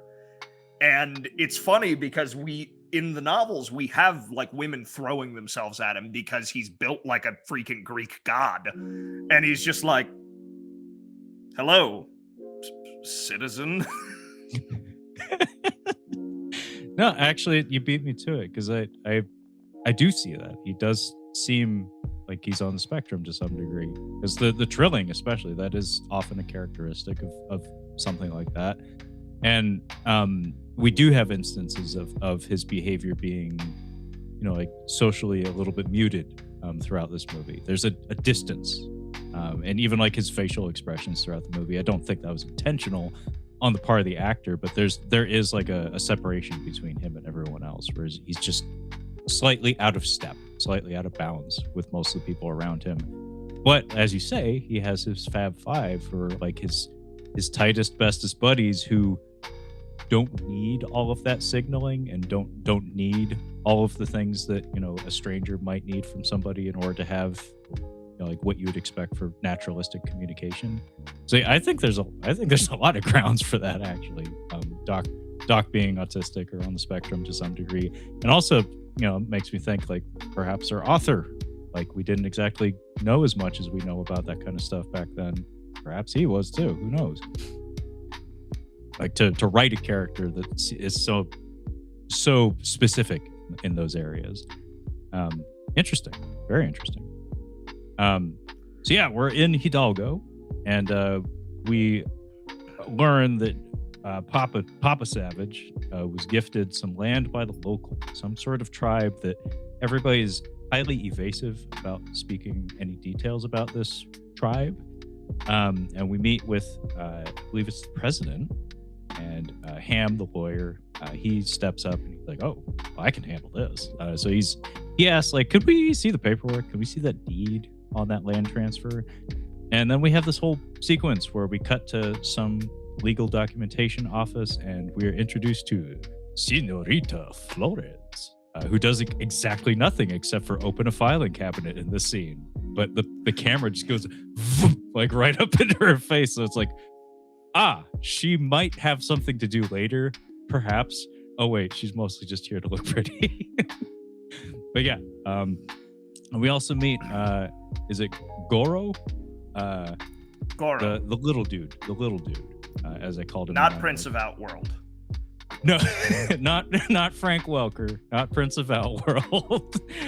This is a little fella in a white coat with a big ass mustache and a big voice, he sleeps in a giant crib that is used twice in the whole movie, but somebody commissioned that and somebody built that.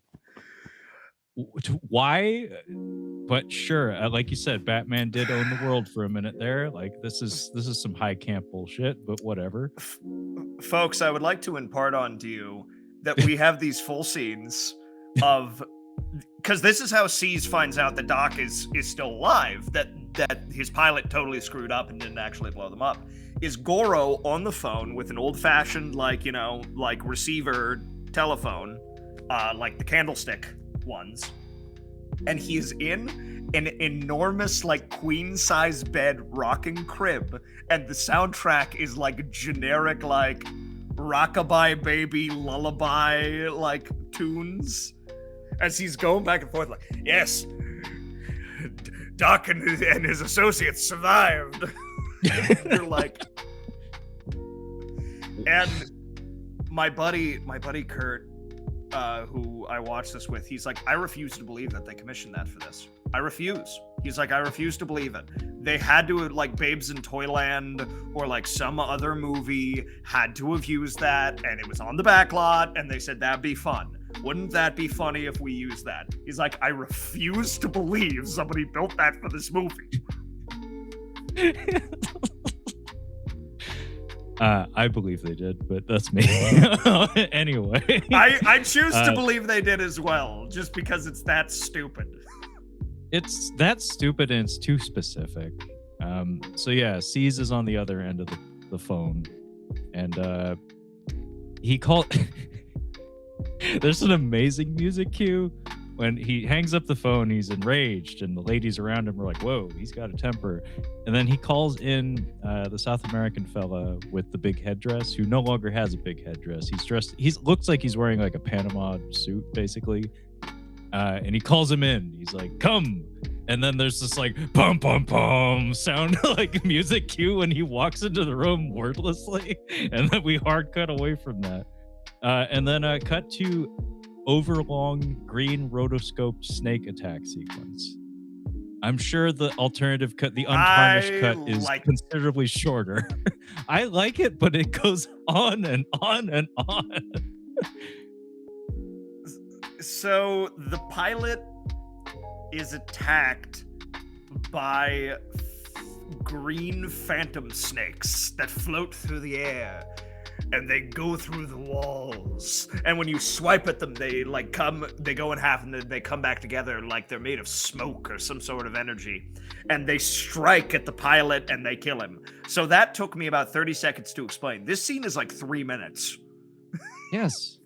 Yeah, it's a small room, so the choreography of it is really goofy, where he's like bouncing off of all the walls trying to find the way out. It's like, dude, you just tried the same door like 3 times. Like, just, it felt, again, like Austin Powers. It felt like Will Ferrell being set on fire and not dying. It's like, could you just expire already? As a kid, these things would have scared the hell out of me. But yeah, glowing green snakes? Phantom snakes? Fuck no. I don't want to deal with that. Like, and the fact that it is so stretched out, and we see his struggle and everything of trying to get out of it. As a kid, this would have scared the hell out of me as a scene.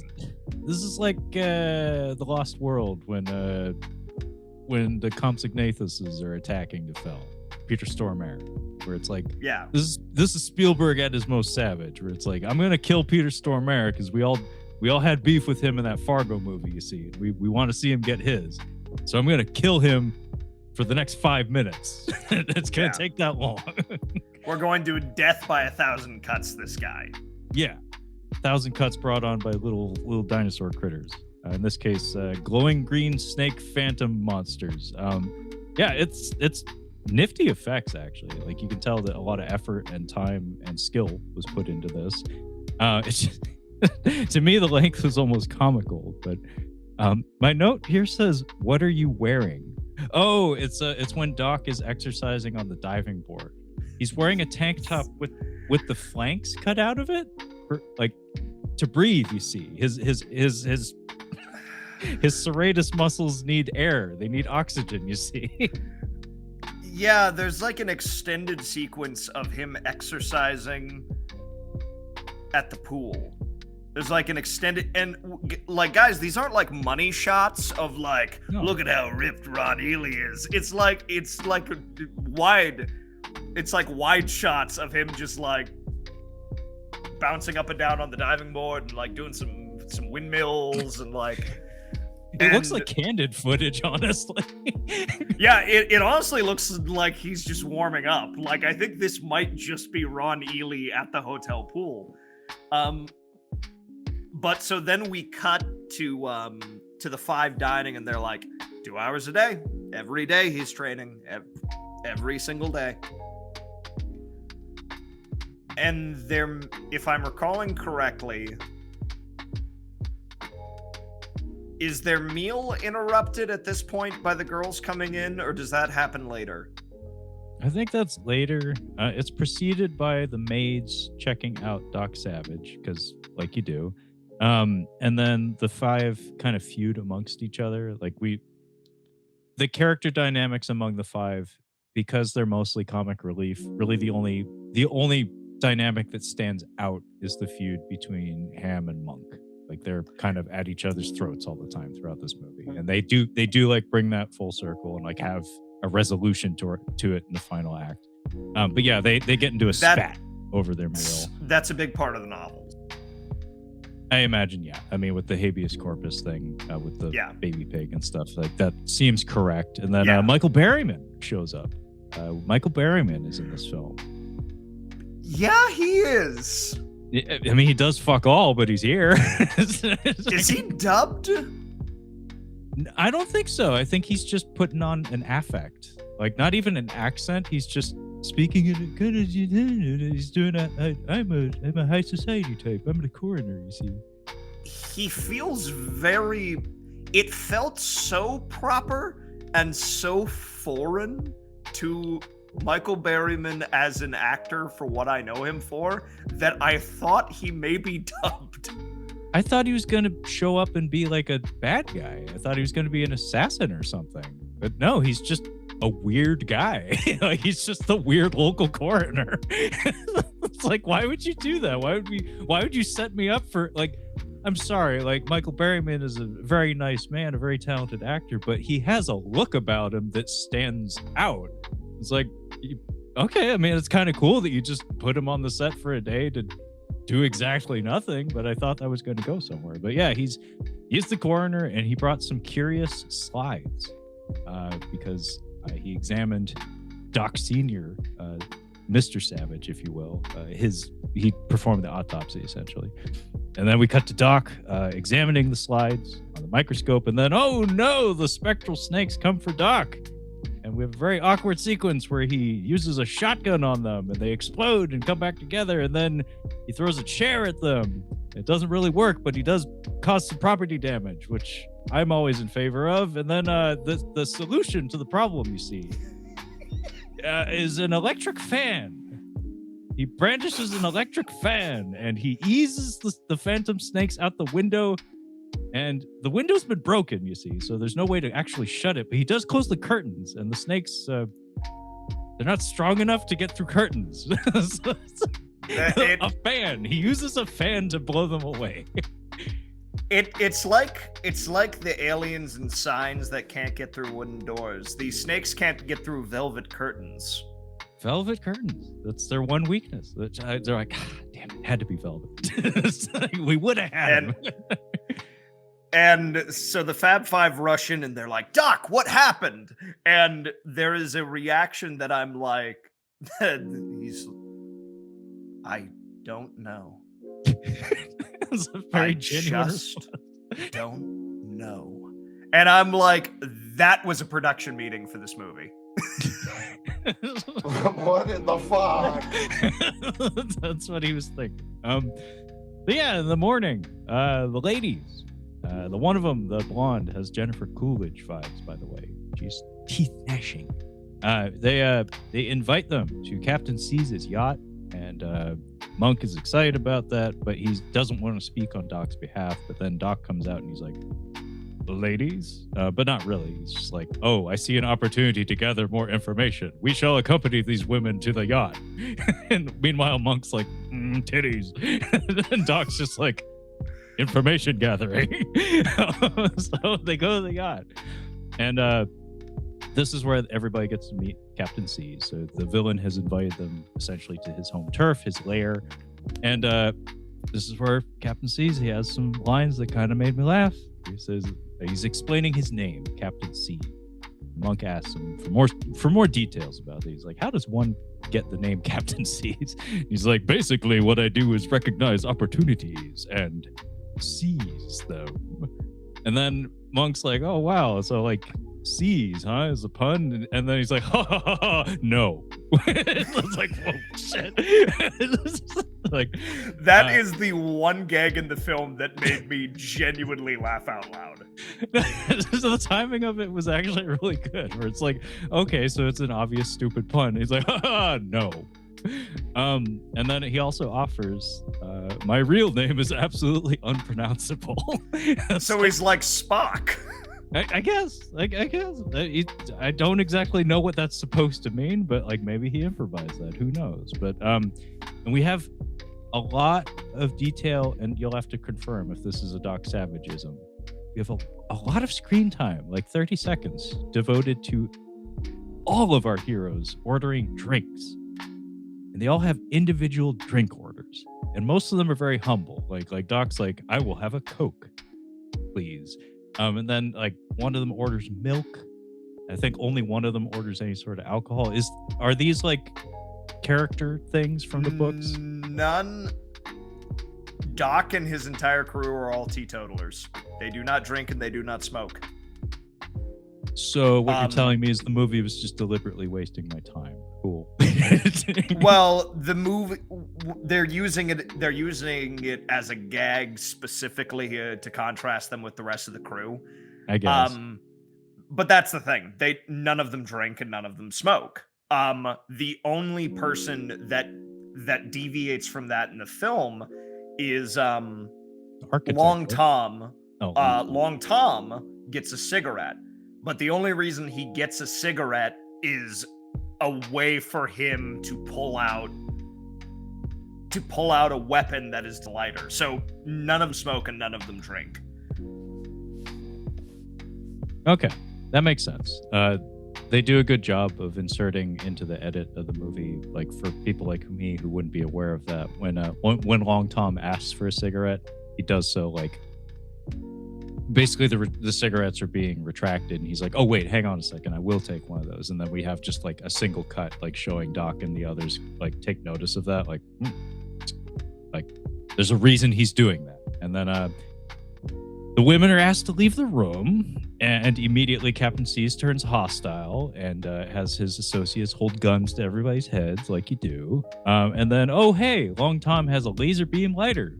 Didn't see that coming. That he uses to blow up the chandelier, and then a fracas happens. We go into a full-blown melee. A really good fracas. Yeah. I mean, as far as roughhousing in the 1970s on film goes, this is not half bad. It's very much like farcical, where there's a lot of comedy happening among all the biffs and bops and stuff. But as I mentioned at the top, like there's a lot of character exhibited in the choreography of things, where everybody kind of they contribute what you would expect them to, and it all has a slightly different flavor to it. And whenever we're cutting to Doc like opening up on people, it's like oh okay, he's on a different level than everybody else in the crew, but everybody can hold their own in some respect. It's mostly silly, but it's also pretty fun. I do love the wire gag where Doc Savage pulls the big punch on one of the goons that knocks him across the whole room. That was excellent. And at one point, they all flee onto the deck of the ship. Excuse me. And Captain Seas has a Tommy gun, which he trains on Doc Savage, and the bullets bounce off of him. Meanwhile, the Fab Five all jump off the boat, or off the ship, rather, I guess. And they make their escape, and we discover they all have breathing apparatus on their belts. So they're able to swim away back to Hidalgo. In the morning, the cops can't help them. So Doc turns to Senorita Flores. So he goes to meet her one-on-one, and he asks her about the deed. And she claims that it was sent to him. And then he's like, that must have been what was burnt in the fire when I was trying to chase that fellow with that rifle. And she also offers that the tribe that everybody's been kind of evasive about speaking any sort of details on are supposedly extinct. And she offers to guide him to where they supposedly are from. And we get our second twinkle in the movie. You may call me Doc. Ping! Doc. It is utterly ridiculous. Yeah, It's ridiculous. It doesn't feel entirely out of place, but it's like, okay, guys. So her name is Mona, by the way, and she joins the crew, and they all pile into the car, and they drive off into the jungle. And meanwhile, Goro, the little dude in the crib, who, as I said, the crib is featured in 2 scenes in the whole movie, as far as I recall. He contacts C's, and C's makes landfall and decides to pursue Doc into the jungle. We have a campsite sequence where Doc throws a knife into a snake that is about to threaten Mona. It's pretty savage, forgive the term. And he milks the snake. And I don't exactly. That comes into play later because he crafts an anti-venom or a serum from the snake's venom. Takes a while for that to come into play. So this is one of those issues that I do kind of have with a little bit of the structure of things. Is okay. Ham gets to be a lawyer in this movie. He gets to be a lawyer, and he gets to use his lawyer skills to help the team. Johnny gets to be an archaeologist in recognizing the ancient lettering and a few other of the historical bits around. Long Tom gets to be an electrician, and he gets to fix things, and he gets to do the electrical bits in the fight on the ship. Like, he strips the cord off of a lamp and uses it to electrocute people, which is kind of a fun gag. This was a perfect opportunity, like with the snake and developing an anti-venom. Why can't Monk be a chemist? Let Monk be a chemist. Can't Monk do something? Please? No.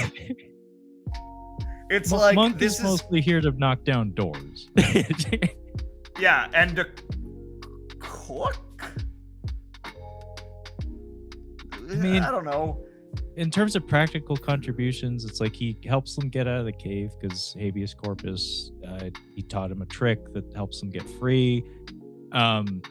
He does bring a lot of heart to the proceedings, but it's like, as you say, he's expressly a chemist. Let him be a chemist. Not just a chemist, a world-class chemist. It's like, that's the thing. It's like there are beats in the film where you kind of want everybody to get to shine a little bit, and the movie kind of bungles that.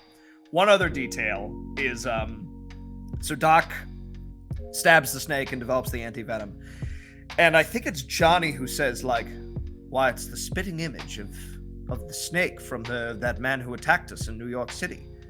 And the guy I was watching it with was, because it's green? I mean, that's the only resemblance. Because it's a pretty like, dude, guys, I'm telling you, it's like a children's drawing of a snake on the guy's chest. It's not like, you can't identify something from that. No. It's like looking at it. It's ridiculous. The scene is ridiculous. But he does throw a knife and stab it directly through the snake's head, and we see all of it, and that was kind of neat. Yeah, you can't take that away from it. Like, that was pretty cool. That was pretty savage. But like, having Monk be able to be a chemist, I think, would have been a nice way to show dimension to the character too. Because if you're going to, I don't know how he's represented in the novels, but in this one, he is the clown of the group. Kind of, he's portrayed as like not simple by any means, but just like he's more, I don't know, blue collar than the others, which is funny being as he's a chemist. An expert chemist, apparently. It would be an opportunity to have him in his element and show that it's like, oh, he's not just like a New York street tough or something. It's like, no, he's really fucking sharp. It's just you need to ask him the right questions. But we're not here for that. So La Cucaracha joins the soundtrack very prominently for this portion of the film. And we end up in Mona's village, and Doc has a one-on-one with her with cheerious backlighting. It's somebody really cared about the composition and the lighting of the scene. It's a dialogue scene between a very tall blonde man and a much shorter dark-haired woman with like a beam of light casting down on them. And she tells him straight up, "I love you," and he's like, "Okay, that's nice." Cool. Keen. So there's no room for love in his life, and he confesses that there was a girl once, and she was kidnapped, and he did get her back, but then when he basically the terms of her release were like stop pursuing the people that have kidnapped her. So he gives in and she gets freed, and then he realizes, oh, I can't live the kind of life that I want to live and have loving attachments. Like there's no place for that kind of connection, for that kind of person in my life. I'll just put them in harm's way if I continue to pursue the things that I pursue with myself. And then the scene concludes with Mona being like, okay, fine. And he says, I don't know where this came from, but he says, Mona, you're a prick. And then he goes, punch. Like, not like punch. He just like does like, hey, kiddo, you're all right, kiddo. Yeah, Mona, you're a brick. I heard prick. It is a B. It's brick. I heard prick. I really like this scene. Again, it's when we get character moments, when we get character beats, the movie actually does really well. And again, this is kind of counter to Doc's character. Again, like the idea that Doc has had any romantic interest in the past is like the novels pretty much have gone out of the way to be like, yeah, no. They're just like, no, that's not like, it's not even it's something that even crosses Doc's mind. So one of the issues I have with the detarnished cut is all of these character beats are pretty much gone. They are trimmed because they are deemed not within Doc's character of the novels, or they're cut for time, or they're tried to like the detarnished cut has essentially, they utilize all of the scene setting and like the narration from the front. They put it in like a news on the march style newsreel. So it's in black and white, it's 4:3, and they give all the introductions to each of the characters and stuff and what they're doing. And it's clumsy. Like, it's a way to do it, and it could be smart, but it goes on too long and it's kind of clumsy. It's in that moment. So in the detarnished cut, we lose the conversation of them being like, we're friends, Doc. We promised each other in the war. They compress that into like interview style segments for the newsreel. What?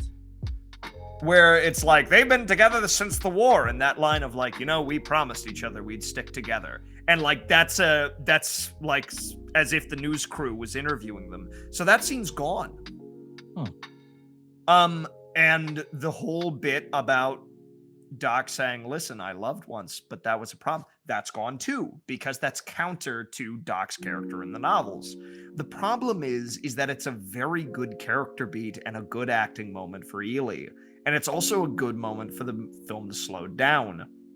And even Doc being like, Mona, you're a brick, and like kind of giving her one of those, is a good character beat because it feels correct. It's like, I just rejected this woman who said she loved me by essentially being like, attaboy, thanks for being a good sport. Like, I like that. I think it feels correct for this character, and it feels correct for Doc that it's like, this is the way he interacts with people at all times, is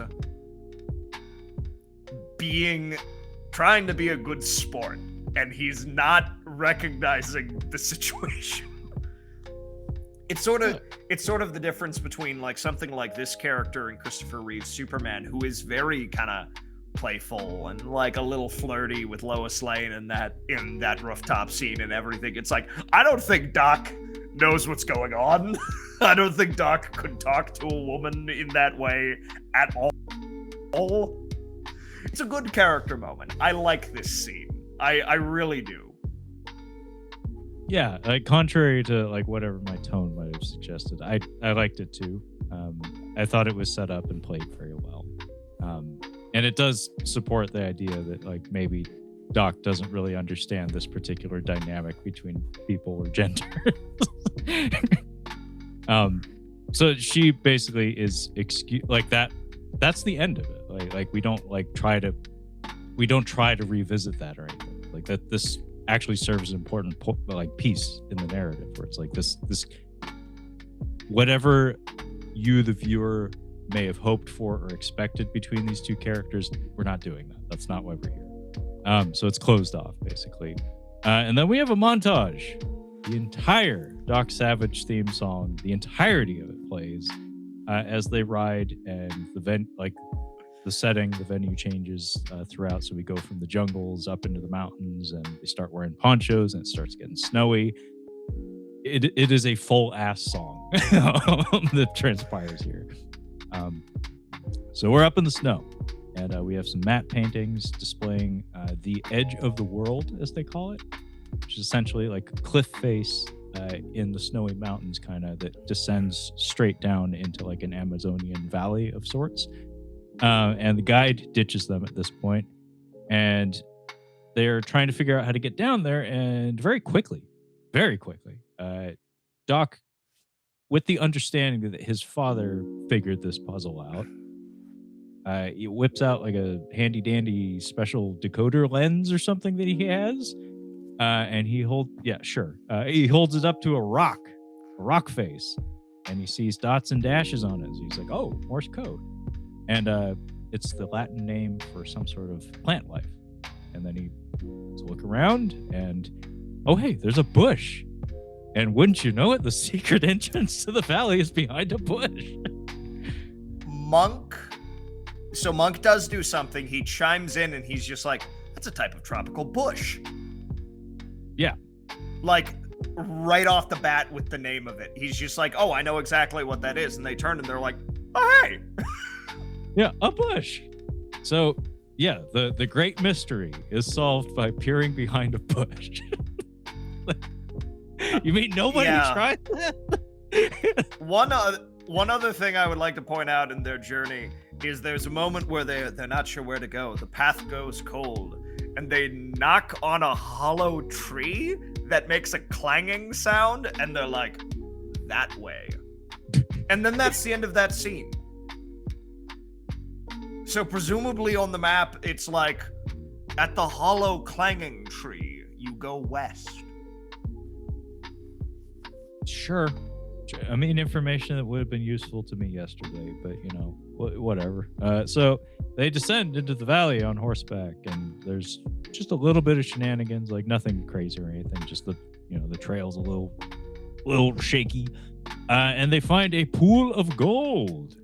There's a pool of bubbling gold that the natives have access to and are processing with Captain C's men. So apparently Captain C's is essentially making a deal with these folks to steal their gold that is just naturally occurring in this valley. Kind of reminded me of the 1970s King Kong, where they find oil on Skull Island. Instead, we have gold here. And I recognized one of the goons here. I just called him Baldo because I recognize this guy's face. I think he was in Hard Times, among so many other movies. This man has been punched by the best on film. He's David Carradine, Charles Bronson, probably Harrison Ford at some point. He's been punched by the best, and he's brandishing a Tommy gun here, so that was kind of cool. So the five are immediately captured. Doc breaks off from the group. So the five immediately captured, along with Mona, who apparently followed them. So they're all captured. Doc's the only one free, and he's out of the picture for like the next 10 minutes or so. Ham chews out C's, who is there, and he's wearing his handy dandy captain's cap, which makes him look like a dork in the jungle. And he counters in the most obvious of ways. In here, like out here, we abide by the law of the jungle. Bitch slap. I do like one of the details of Ham is like, you are infringing on our rights. On my clients will and like the other 5 like turn. They do this slow turn like ham. Shut up. Shut up. Ham. Shut up. It's not like it's that. Oh, you think he's just gonna let us go? Like it's one of the it's one of those fun character beats. Like this probably happens a lot of where they're like ham, bud.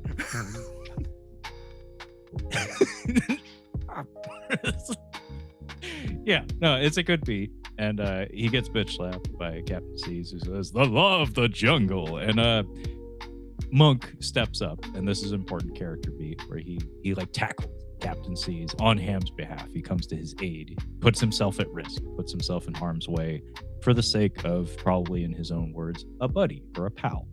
I like that. I like that little bit of dialogue he has after they put him in the vault, which is basically here. They get sealed in like a stone vault. And a snake ritual of sorts is enacted, and we actually get to see the process by which the phantom snakes are summoned. So they're put in there with like the official like chief of this tribe. The fellow that's working with Captain C seems to be like a usurper of sorts. There's like a tribal conflict where the chief is like kind of wishy-washy on the deal, but this guy's like, no, like I want to give the gold to these guys, have them do with it what they will, get rich off of it, and leave this place. So he's using the snake ritual to kill them by sending the snakes into the vault. And we have like this all is lost kind of moment. And it's here where I believe Monk has that bit of dialogue where he's like, I think it's like anything for a pal. It's like, wow, that's very touching.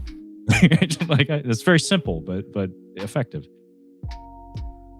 Yeah, and again, it's one of the things that works so well about this dynamic and these types of characters of like there's petty squabbling and there's people people who are kind of at each other, but when the chips are down, we're friends. We look out for each other. We're trying our best here. It is Wrath of God has a little bit of this same feeling, of course, in a much more hostile way, but it is like it's a dynamic that I can't get enough of. I can't get enough of competent people who are willing to work together.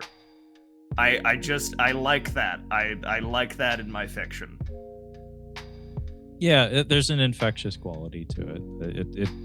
It speaks to your soul. Like it feels good to see those sentiments expressed, because I think deep down we all try to live in that way, but it sometimes takes extraordinary circumstances to actually express those sentiments as openly or as vibrantly as you would see in like a tale of fiction or something. Brings to mind was it Tombstone? Doc Holliday, like Wyatt Earp is my friend. It's like he doesn't have many. So the chief is killed by the snakes, or at least very badly wounded. And in the meantime, Doc is outside and he sneaks up on the bad guys and he grabs hold of Captain Seeds. He grabs him hostage essentially, and he orders his friends be freed. He seizes him. Yeah. He seizes him.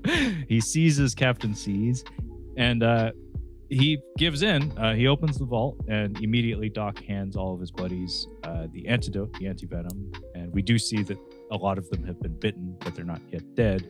That actually does support like the length of that initial attack sequence with the snakes. Like it shows that they're not like instantly lethal. It takes like 50 or 60 bites to kill you. So yeah, everybody's been wounded by the snakes, but they're not dead. So Doc's like, it's okay, I got you covered. And then punching ensues, and the snakes get free from the vault. In the not quite chaos, like this is not like a scene from Earthquake or the Towering Inferno or something. This is like 15 people scattering in the jungle going, snakes that we couldn't afford to put on screen anymore. A dude falls into the pool of gold, and another dude falls into the snake pit, and that's the extent of the chaos. Everybody leaves peacefully for the most part. Well, and so here's the thing, folks. Let me set the scene a little bit here. Up until this point, the movie has had some very goofy, very strange moments, but overall, it's pretty enjoyable. It's a little hokey. It's got some problems. The pace is a little lax, but you're mostly with the picture. You're mostly there, and it's kind of really hokey elements are almost kind of charming in a dumb way. Like, you're like, why is this here? But at least you're kind of laughing. Like, you're kind of laughing at the absurdity. Like, you aren't enjoying it. You aren't enjoying those moments on an actual legitimate, like, haha, that's funny. It's more of like a, what the fuck? Why?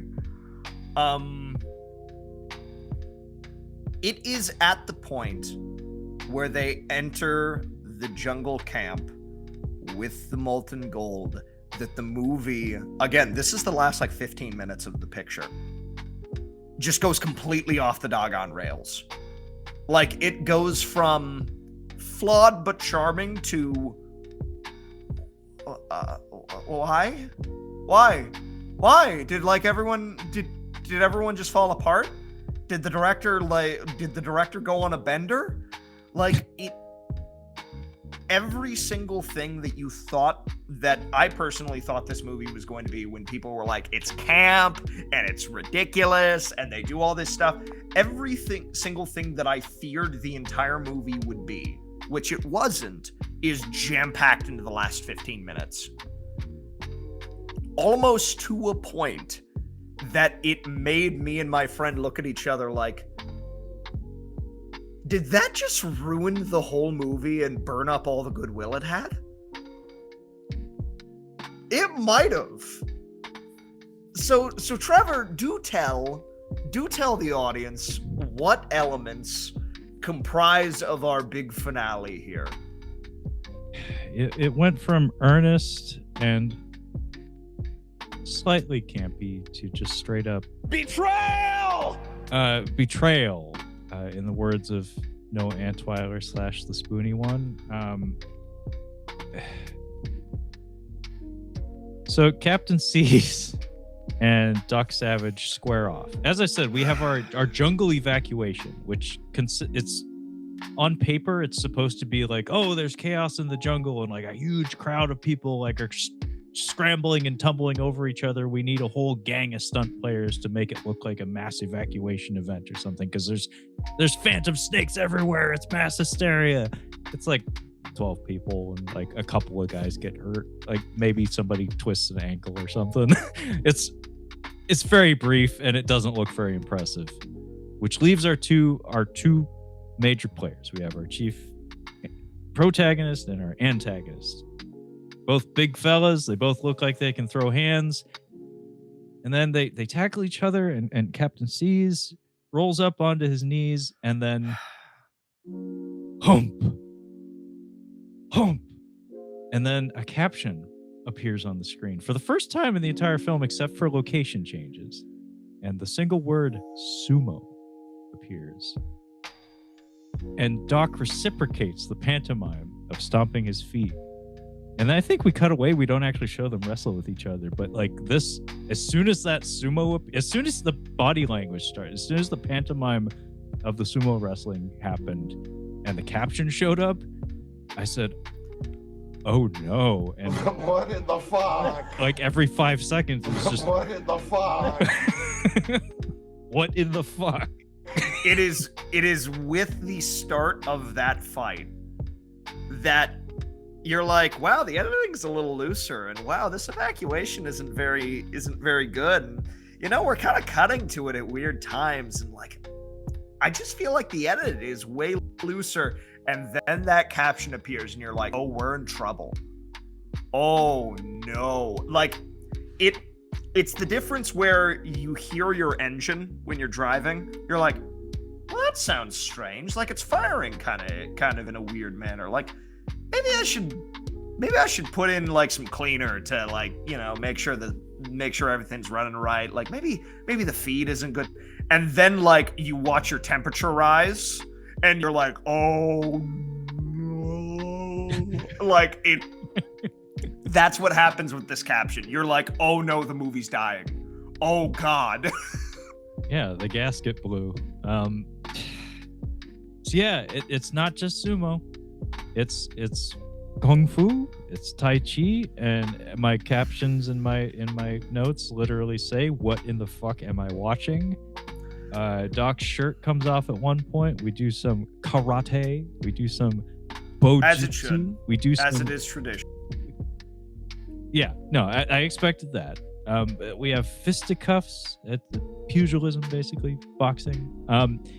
And all the while, what makes it worse is this is embarrassing as is, but at this point, we're cross-cutting between this very overlong, very sloppy, very not entertaining fight between our hero and our villain to Goro, the little fella with the mustache who sleeps in a crib, yelling at people moving gold, "Stop, it's mine. Where are you going? Stop, it's mine." It's like, I don't know what we're doing anymore. Like, I don't know what this is. It's entirely off the rails. The cut is lackadaisical. It feels unmotivated. We're just cutting to stuff, and the way it's shot feels like we did like a take of everything, and we're just trying to get it done, and nobody knows what we're doing anymore. And it just goes on and on and on and on. I will give the choreography credit for incorporating a slow motion jump kick with a wire gag as like the finishing blow to Captain C's. That's a trailer moment. In fact, the trailer for the movie does use that and does smash the logo into your face during the kick. It's very well done. Goro has dynamite and starts chucking it around out of frustration. I guess he really wants that gold and feels entitled to it, which through dialogue we learn the dynamite explosions are bringing the whole valley down, but we have no visual indicators aside from a shaking camera and like some dust plumes to suggest that there's a, quote, eruption happening. I presume there was a volcano or something in the script that we didn't have the money to put on film. Sees looks like he gets crushed. He does not. He gets better. Little dude, I think, does, though. I kind of started to, I'm not going to lie, Levi, I started to check out. I started to look for excuses not to watch the movie. Okay. So let me lay this out. Please, for you. Please. So Doc levels C's with the flying kick in slow-mo. That looks really neat. With the rider kick. Yeah, with the rider kick. Goro starts throwing the dynamite because reasons. It causes a seismic eruption because like Johnny starts being like, whatever fissure in the earth is letting this gold out is not stable. And I think the dynamite is setting it off, and he starts counting in between the ruptures, and he's like, we're going to feel another slight rupture here now. And the whole freaking place shakes. Doc ducks into the tomb where the other guys are recovering with the anti-venom, and he rolls the stone in front of the door, and the eruption goes off, and Goro is cartoonishly opening his pockets to try and get the gold that is falling from the eruption. And when it finally subsides, Doc rolls away the stone, and we look outside, and Goro has been encased as a golden statue, like Boris Grushenko in GoldenEye. Indeed. And then C's comes out from under a log with a wah-wah music score, like, a little help? And you're like, I hate this movie all of a sudden. How did this movie do this to me? Like, how did this movie how you had an hour and 20 minutes of goodwill? How do you fuck that up? Says William Hurt. Yeah. So we get, and then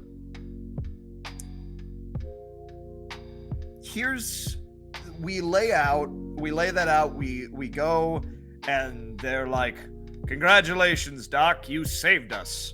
And he's like, thanks, guys. And they ride out with C's in tow. C's then says, what, are you gonna throw me into prison? What are you gonna do with me? And they're like, no. That's barbaric. Why would we do that? And then we see one of the more famous things that Doc is known for in like modern pop culture, which is hilarious, and also like, which at the time was probably like, well, that's kind of neat. That's cutting edge science. And in the modern era, you're like, Ethics? Doc, there is no Arkham Asylum for Doc Savage. And he doesn't just kill his villains either, like Bond or something else. Doc captures his villains and brings them to what is called the Crime College. Doc then effectively lobotomizes them, removing their criminal impulses, as he puts it, teaches them a new trade, and says, go off and be lawful citizens. Crime, in Lester Dent's world that he has created, is a disease. And it can be removed by essentially careful acupuncture to the brain. But effectively, Doc lobotomizes his villains to a point that it erases their previous personality, and then he trains them to be like tradesmen or whatever, and says, sayonara, guys. So that's what happened to C's. And we catch up with him later around Christmas time, and apparently Doc does this to the entire crew because C's and his women are all leaders in a Salvation Army band collecting money for the poor on the streets of New York City. And you're like, that is kind of horrifying. But also, okay. Well, and so that's the thing. That's indicative of the drill. That's how it goes there.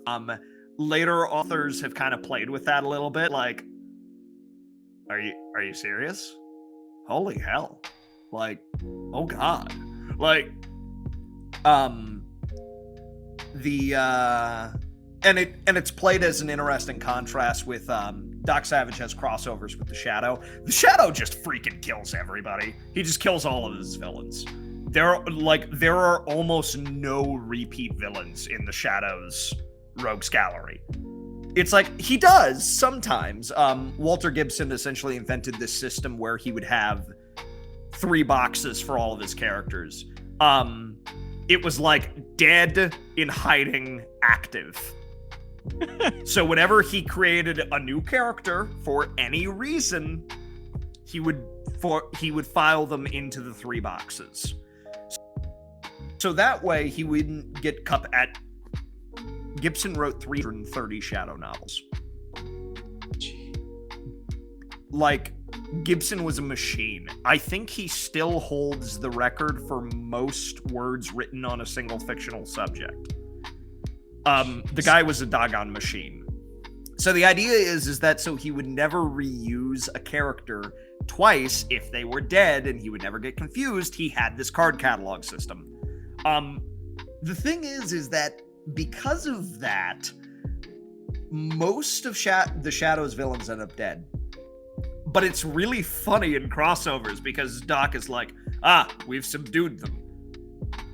Ham, Monk, tie him up. We have to send him to the crime college. And the Shadow's like, the fuck you are? Bang, bang. It's like the weed of crime bears bitter fruit, and I'm gonna shoot him.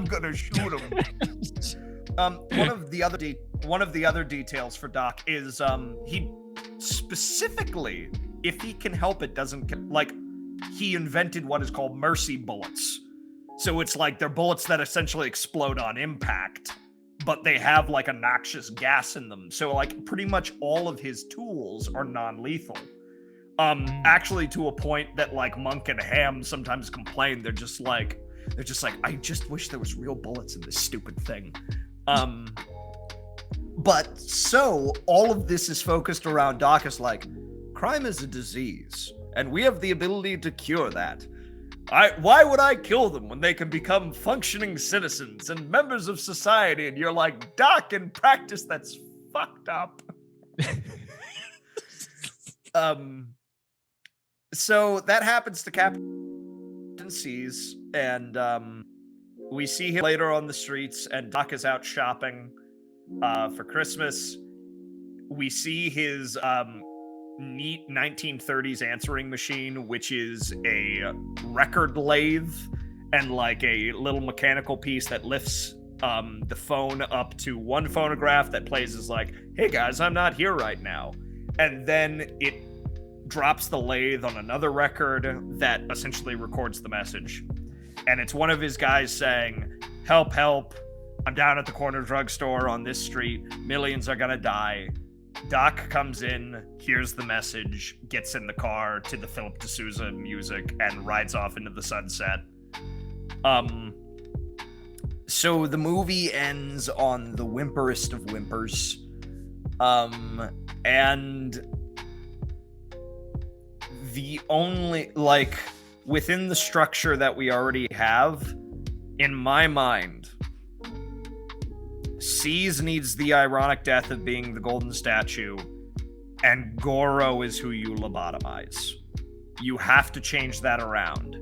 Because Mr. Weasley Man ought to be the one who gets the treatment, and C's, who is our proper villain, ought to be the golden statue. That doesn't solve this disaster of a climax, but it would make it better.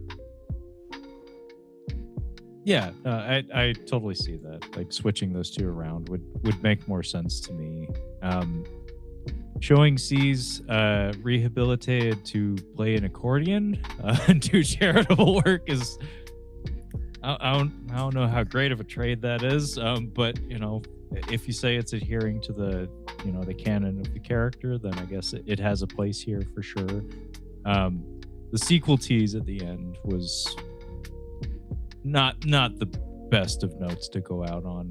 They have a title and everything, like the equivalent of like a Doc Savage will return in the arch enemy of evil, I think is the title they give. Ambitious, but at the same time it's not the best way to end a story, and it puts doubly like bad taste in your mouth by virtue of there not being that movie, there not being an actual sequel. But yeah, the finale of this one is just like miss after miss after miss after miss, and it's a shame too, because like as we said a few times throughout the discussion, it has quite a lot of merit, and it has an identity that like it is a little bit muddled, but for the most part it's on the rails. It's engaging enough. It is adhering to the characters, and it has engaging elements to it, and then just like either they ran out of money or essential crew members or something walked off the production because it just completely loses itself in its last act. Very unfortunate. Yeah, and so the movie just kind of goes out on a little bit of a whimper. It goes out leaving a pretty sour taste in your mouth. Again, to a point that the guy and I was watching with were like, do we even like this movie anymore? Like, that was bungled it so badly. And it's weird because we sat down, we're like, we have to watch the fan edit as quickly as possible. So we can keep it fresh in our minds, so we can see what they excised and what they didn't. Weirdly enough, like I said earlier, the fan edit removes, it's too strong, it's too hard, it's too harsh with its cutting. It removes all of the personality of the film to a point where you would never remember it. So warts and all, goofiness and all, like, the only things I would really change about this picture is to tighten that climax. It's the only thing that I'm like, this is egregious and horrible. It's funny because I could see that being not too difficult to do. It would just be a matter of trimming the fat, removing those on-screen captions, exhibiting like what martial art is supposed to be being employed. Just have it be a straightforward fight. Cut most of it, honestly. Just have it be a wrestling match with C's picking up a stick at one point and then it ending with a big kick. Shorten all the cutaways to Goro down to just like a couple of seconds of conveying the message rather than repeating it over and over and over again ad nauseum. I could actually see that playing out pretty well, and then just like trim maybe a few instances of like the out of place campiness, like that audio track of the clapping that plays over the vow. It wouldn't be too hard actually to have like an ideal cut of this one that I think would sing in all the ways that this one doesn't. Yeah, the issue is it's just a little too aggressive. Yeah. The edit tries its very best. It removes by removing pretty much all the humor. It cuts a lot of the identity of the picture. It's not quite what it ought to be. Welcome back once again. It's Lester and Donner. Every single time it's Lester and Donner. It's like, some of these changes are really good. Some of these changes are not so good. And yeah, it's unfortunate. It's unfortunate that we don't have a perfect cut of this movie. And because the existing fan cut makes a lot of good changes, but some of its changes just really don't jive. And in all honesty, this movie did not do well critically, and it did not make very good money. Understandably so. I will remember it. Yeah, I mean that is something. Like I think you're absolutely right. I haven't watched the fan cut of it, but it is those eccentricities and those failures that will make it live on in my memory as being a distinct action adventure film from this era. Because there are quite a lot of these floating out there that are kind of a dime a dozen. They all start to blend together at a certain point. But this one, it's like, oh yeah, that was that one that had the weird 15-minute finale where things completely went batshit crazy and off the rails, and it got really lazy. Oh yeah, that's the one that has the big John Phillips D'Souza score. Yeah, that's the one that has La Cucaracha and that bad guy in the giant crib for no real reason. That's it's the one funny with because Phantom he's a man Snakes. baby. And it had the animated snake. Yeah, it is the eccentricities of it that make it stand out just ever so slightly. So it's like it's memorable for its badness and its eccentricities. That's something. Yeah. On the whole, I'm Well, not upset that I watched this by any means. No. And that's the thing, is that, and some of its eccentricities are to its benefit. Like, Yeah. when the movie is being earnest, when you cannot feel the filmmaker's fingers on the, like, thumb on the scale, it's good. It plays well. It plays nicely. And the style and the flourishes they give it are pretty fun. And it's like some of the non-finale fights are actually pretty cool. And they're well choreographed and they're well put together. The thing is, there's a lot to like about this movie. The problem is that it's really only it's the type of film you can really only give to somebody that is willing to watch anything and is interested in this part of the culture. Because pulp films, especially good pulp films, are very hard to come by. And we really don't have a lot of them in general. So it's one of the reasons why we are doing Pulp Cinema Month and why I'm mostly doing deep cuts. Because we could call it a day and do essentially the big four that came out in the 80s and 90s. We could do The Shadow, The Rocketeer, The Phantom, and Dick Tracy, and everyone would be like, well, that was nice. I want to dig a little deeper, and I want to try something more. We are doing The Phantom, but we're doing The Phantom because I think it is probably the least talked about of the four. Oh yeah. Because The Shadow gets its day in the sun because of its director, because it's Russell Mulcahy, because it's Alec Baldwin, and because, as far as pulp goes, like The Shadow is the king, like as far as pulp characters go. The Rocketeer is genuinely fantastic, and it's an incredible picture, and it deserves all of the love it gets, and therefore people talk about it. And Dick Tracy is so visually distinct, and it has an all-star cast, and it had big all Hollywood money behind it, and Warren Beatty refuses to let the rights go, so he keeps making weird fan films over Zoom. So it gets talked about. The Phantom is the least of those. So I do want to talk about The Phantom, but we are also doing 2 Edgar Rice Burroughs. We are doing Tarzan. We're doing Greystoke specifically, and we are doing John Carter. So there's only so many pulp films. There's only so many characters from this era that have had big screen adaptations that are like not serials. So Doc Savage is valuable for that reason, because we don't have a lot of them. And there's usually only 1 or 2 of a particular character when we got them.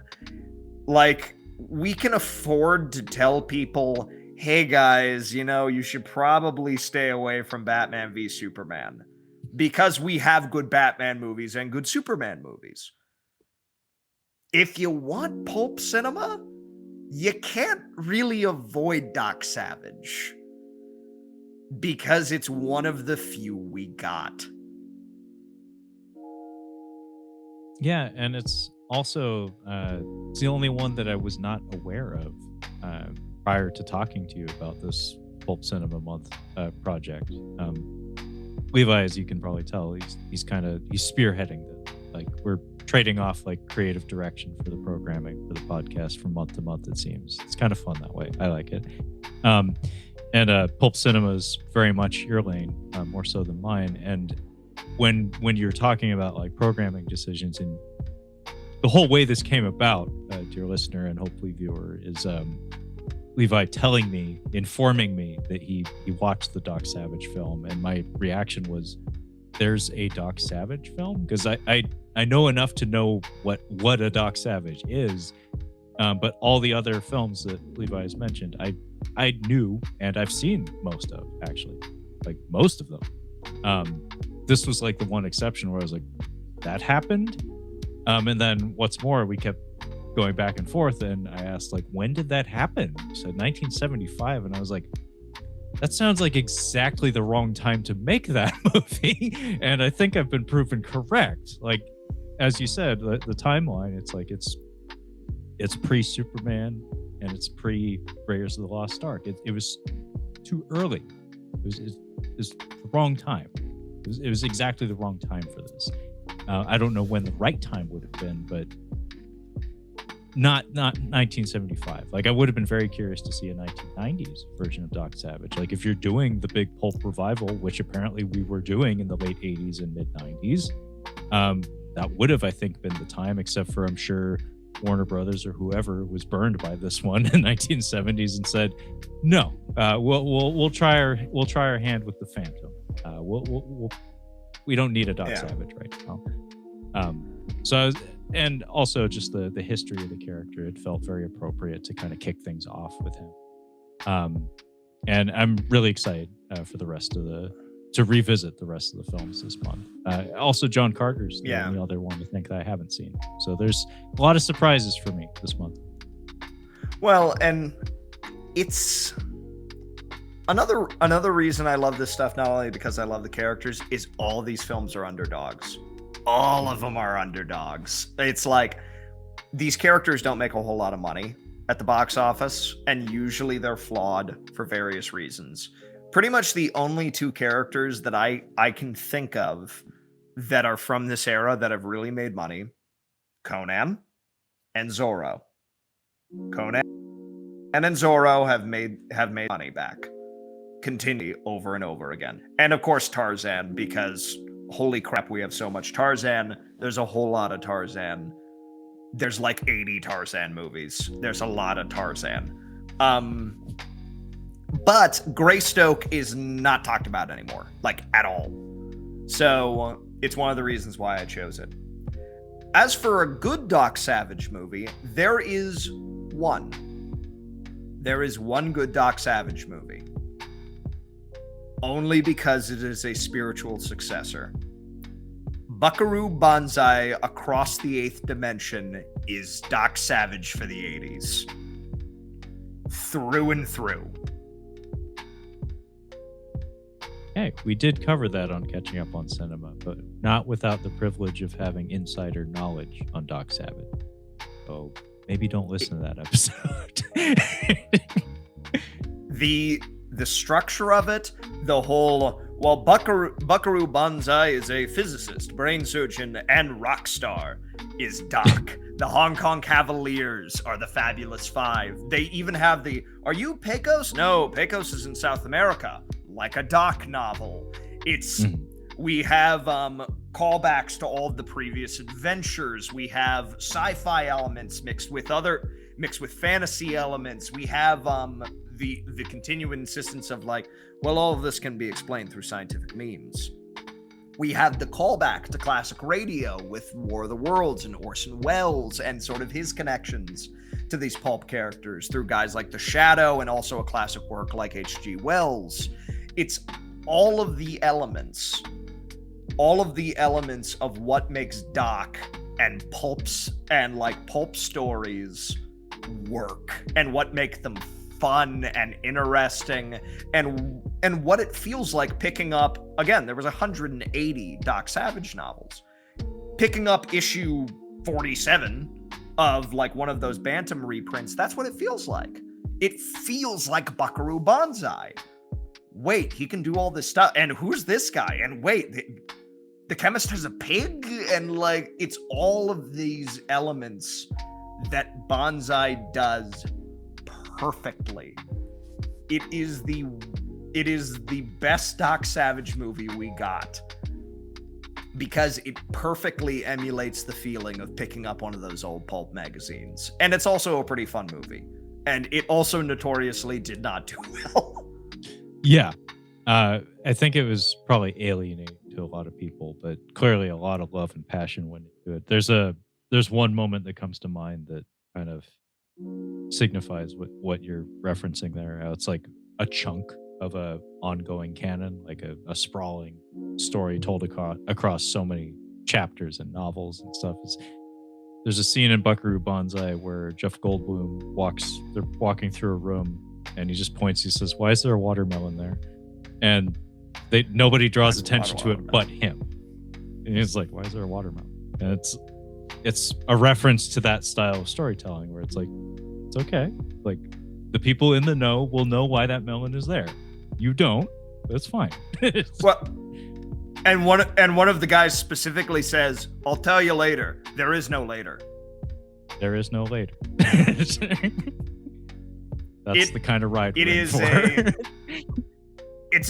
it's somebody termed this as it was Kyle Calgren of That Guy with Glasses fame termed this sort of thing as a true believer moment. This is where the call out box would be like, "Remember True Believers?" Like it's Stanley telling you to remember this particular issue. Except Buckaroo Banzai is a canon and the middle of a story that has nothing else. Yeah, it's to cite the works of a alleged bad person. It's Leonard Part 6, if you get the reference. Dear listeners, it's a very good chance you won't. Leonard Part 6 is a Bill Cosby movie where kind of the gag is that there are no Leonards Part 1 through 5, and yet Leonard Part 6, the motion picture, exists. So it's basically you're being tossed into the deep end of a story with all sorts of inside jokes and references that don't exist. So it's an intentionally alienating and bizarre experience and a shit-ass movie. It's not good. Not like Buckaroo Banzai in that way. Buckaroo Banzai I had a lot of fun with. Yep. But yeah, that's Doc Savage, the Man of Bronze. Yeah, thank you for the introduction, Levi. Looking forward to what do you want to cover next week? I say we do Greystoke. Okay, let's do it. I say we tackle this in somewhat chronological order. Makes sense to me. So yeah, we'll be taking a look at Christopher Lambert as Tarzan in Greystoke. I have seen portions of that one. I've not seen the whole thing. So that'll be fun. Looking forward to getting a primer on Tarzan as well, because I've seen a couple of Tarzan things in my day, but actually when it comes to detailed insight and knowledge into the character, it's mostly just like basic broad strokes absorbed through cultural osmosis. So not a character very well known to me either. One of these days I do want to read that Predator comic. Like just that title alone. Tarzan versus Predator at the Earth's core. Fuck yes. So this is our first episode of Pulp Cinema Month. We just covered Doc Savage as directed by Michael Anderson and or George Powell. Not sure, up for debate, from 1975. Levi, thank you for joining me today.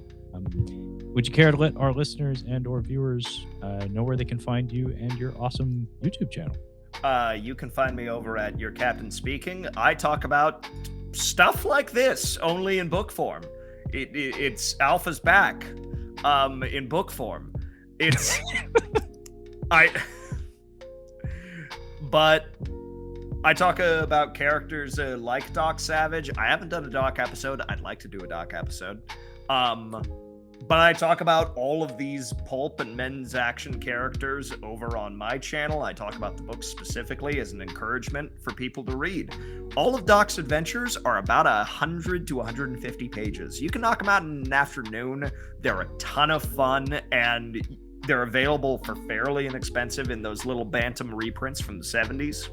Stick them in a jacket pocket and have a good time with them. So we talk about characters like that and these short reads as I encourage guys to get back into reading fiction again. Levi's channel is wonderful. Has so much passion on display with each and every video you put out. Check out the Zorro episode. Very proud of that one. It's a work of art. Check it out.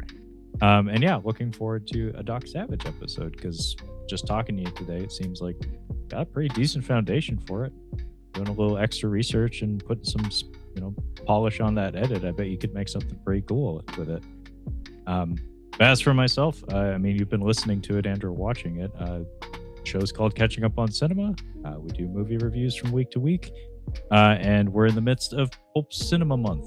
So check back next week for more Pulp Cinema reviews. And that being said, thank you so much for listening and or watching, and we will catch you next time. Bye. That is all for